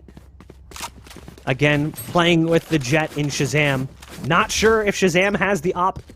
Very likely, given this aggressive play coming out. Sick as well, going to send down a slow orb on long. There's Dapper spamming through that cyber cage. Nice curveball coming in to push that player away. That was Shazam who was there with the operator. Also can't help as the molly lands. This is a great setup coming in from Gen.G. An absolutely terrific way to open things up with a kill. Shazam can do nothing to help Dapper. GMD now leading the charge from the other angle as they give up the push down banana. Who's going to revive that opportunity, but Shazam, he's playing close with the op, and it's going to be very painful when he finds out that there are a couple on the other side. It's run it back, but he gets rid of the clone. Still alive somehow, but he gets taken up by Mikael. The rest of his team starts to fall around, but Sinatra lets the lawnmower rip and takes out 3. How is this a thing? Sinatra with the Odin narrowly wins the round there. Got it real close, brought it down to a 2-on-1 from what felt like it should have been an absolute breeze for Gen.G. He just unloads with the Odin. How does that work so well? The gun go burr. That's the only answer. The gun go burr. So Sinatra doing what Sinatra does best with the Odin, unfortunately not able to win that 1v2, looking for that 1v5 ace. But I gotta applaud Gen.G on that initial push on long. Curveball through the cyber cage, pushes Shazam back with the operator. Then the slow orb comes in. Then the molly. At this point, Dapper is alone. He can't do anything. And then on the retreat, they throw a cyber cage down again, just so he can't push through it and go for the repeat. Absolutely brilliant play coming out from Gen.G. I like this move, though. Sinatra getting aggressive in mid. Unfortunately, it's not with the greatest gun, so it doesn't produce the success you'd hope to see, given that he had the likes of Effie's kind of caught off guard by it. But now you've got 2 players pushed up in mid. This is a decent setup coming in for them. Yeah, owl drone from Sinatra, Trish trying to peek through. We'll see on the other side. And Gen.G, they have to be playing a little bit more careful here, as they know that the wild card Sentinels are out to play. They don't want to step into something that they are not prepared for. And that's where you're seeing they haven't really pushed out quite yet. Sinatra playing close beneath the window in the courtyard. And it's the flash around the corner that'll be his demise, but still taking quite some damage over towards GMD. Now they'll still back away, still waiting for some sort of pick. They find one onto Sick there, just trying to make his way back through the garage window. Now give them all that they need to push in towards C.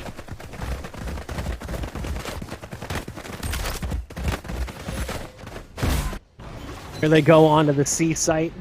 Dapper was over towards window. You've got the Jet in garage going inside the smoke. Surprised there's a wall down. Can't do much about that. Goes to the peak. Actually, nice damage coming out from Dapper. It's Quinn who misses that shot with the operator. DL1 able to take down his teammate right by his side, so Zoms will be watching currently from the sidelines for the remainder. The wall has been broken over on short as well. Shazam just trying to do some additional damage as the Phantom gets a little bit low on the mag. Finally, support comes in, and there you go. They'll be able to close the round out. Losing only 1, and they lost the operator, but they're able to scoop it back up.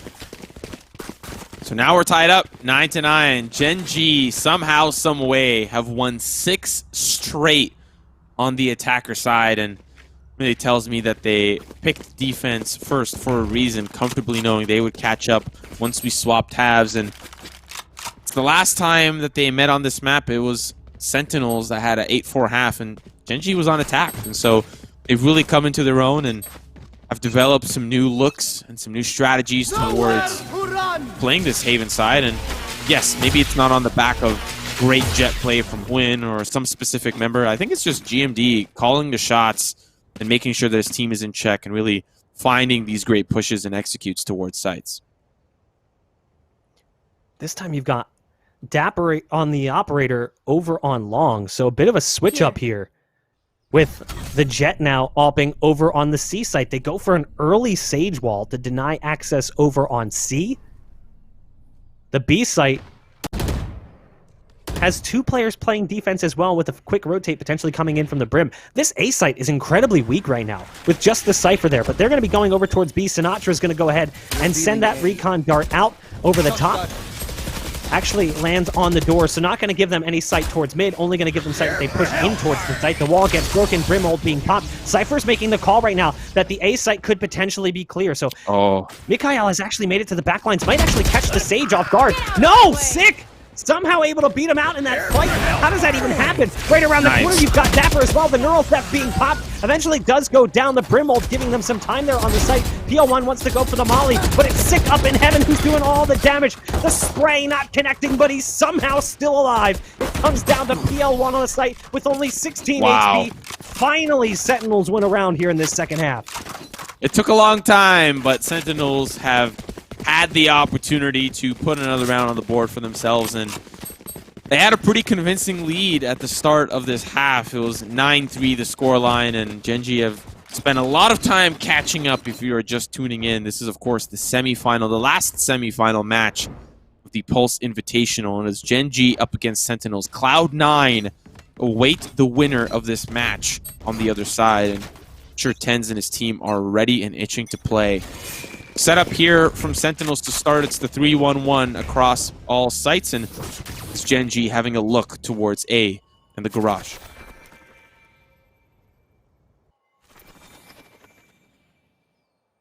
Again, you've got this solo A-hold, the anchor coming in from the Cypher, and it worked out really well for them last time. Early on, they had support from Shazam there, but Dapper doesn't seem to need it. All he needs is that quick rotate from Sick, who likely should have died. Sick was in position, caught off guard, jumping it back into sight, switches his gun, and somehow wins that battle with Mikhail, who was moving in. There's the counter wall coming out from Sick, flashes out on the site. Sick is here, potentially up on top of the box. They likely heard that wall boost. Spraying away, is Sick surviving? Yes, he does, but only in time for 1. He'll get traded out by Kimon, who's found 2. The ult popped here by Shazam. He moves in closer and closer. The knives don't produce as much success as you might hope.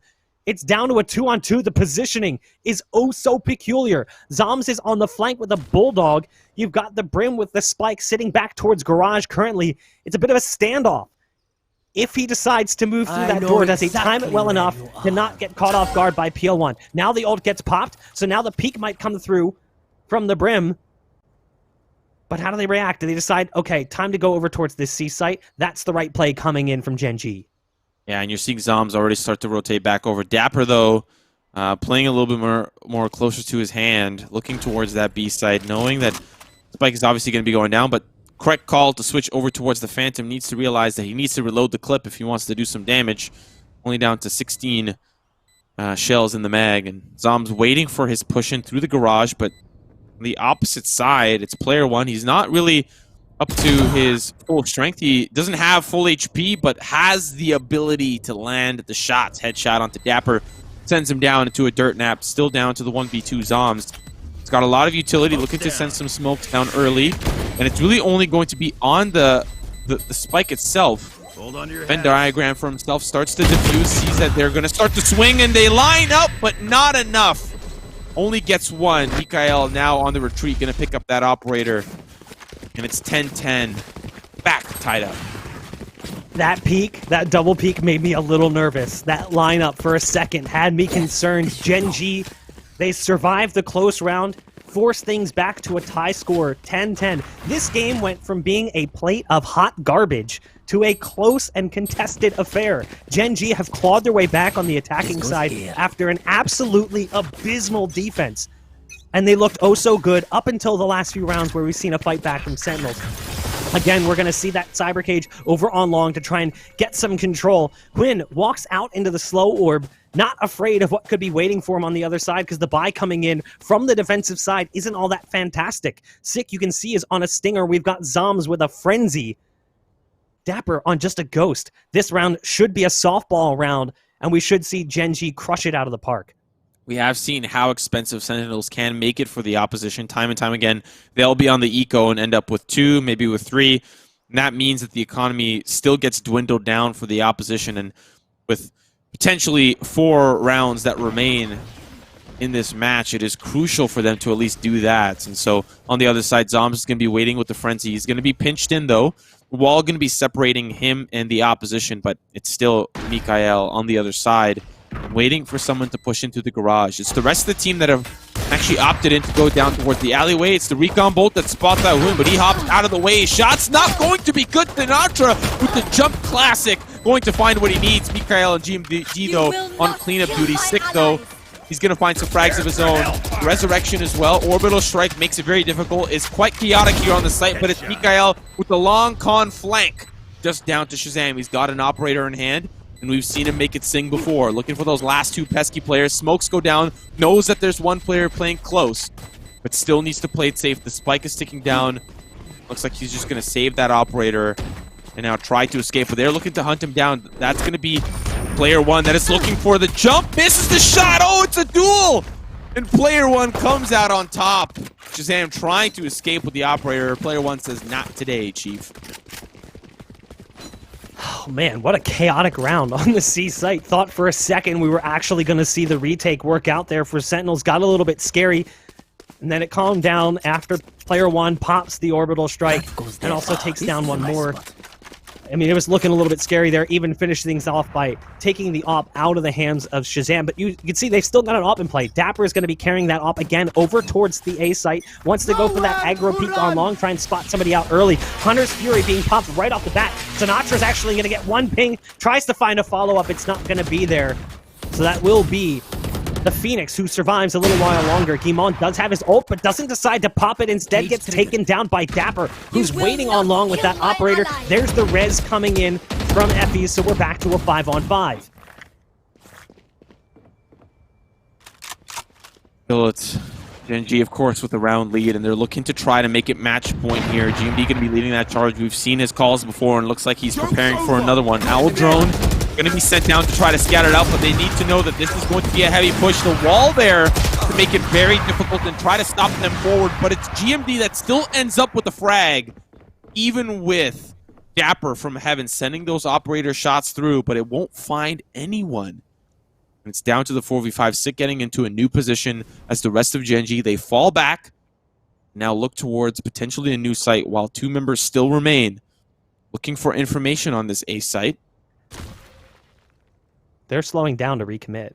They backed up to look for a possible flank, knowing that if they took their time, they'd likely rotate resources out of this A site, and that's exactly what Sentinels does. Do they anticipate this close play coming in from Sick, though? He's right around the corner as the Sage impact is down. They turn and they get both! The site's been lost, and at this point, it's looking dangerous to even try the retake. It's a 2-on-4. Wall goes down from the Sage. Zom's gonna spray through it anyway. I'm not sure what the buy is gonna look like in the round that follows for Sentinels, but they don't seem to care. They want to go for this one. Molly coming out from Zoms to try and get closer on the site. You've got Shazam, who's here up in heaven with that operator. Stimpack coming out from Zoms as well as he wants to get close. Head peek there from Shazam, dropped by Hwin. It's looking like we might see a 12th round secured by Gen.G as it all falls down onto Zoms. And he's just holding this exit frag angle, not going to produce any success. 12 rounds, the comeback comes through. One more to take things and close it out 2-1. Pull up the calendar. It is comeback season here for Gen.G. They are looking stronger than I feel like we've seen them before after a very tight and close buy-in map, and then Ascent definitely did not go their way. This is very, very close. Sentinels just trying to keep it competitive, keep it alive. But if we only knew what the scoreboard could tell us when it comes to the economy, Sentinels, they're set up for the round ahead. Bulldog for Shazam. Looks like the force-up of the Sentry. They are playing super close towards A. They're tired of having Gen.G push them around. The peak is not good from Dapper. GMD takes him out, and it's just down to the 4v5. Shazam gets involved. Mikael, GMD. It's all falling apart here for the Sentinels as Gen.G look to close things out. I can't believe this actually happened after one of the worst first halves we've seen from Gen.G since the team's existence. Gen.G manages to somehow turn this around. It's on Sick in a 1v5. It's pretty much over at this point. This is unbelievable. They were down, 8-0 at one point, and they managed to actually make this a 13-10 potentially, unless Sick can somehow work a miracle here with just the stinger. Long-range shot comes through from the SMG, forced out of position, goes for the heal. but the spike's been planted. Now the time is also working against him. Targets all around, surrounding his position. Guimon gets the third. It will be the massive comeback coming in from Gen.G to close things out 2-1 over Sentinels. Listen, if you were a betting man, especially off of the maps that we saw yesterday, you would automatically say, okay, Sentinels, they're on this hot streak. They're really feeling themselves. And despite this loss, I still think that they are a contender for top 5. But Gen.G, they send them packing, and they send a message loud and clear. They are not to be trifled with. Great scoreline from them, 13-10. Bring it after a huge round deficit moving on to that second half. And they can be proud of their accomplishment, but there's still one more boss left. It's Cloud9 that await them on the other side.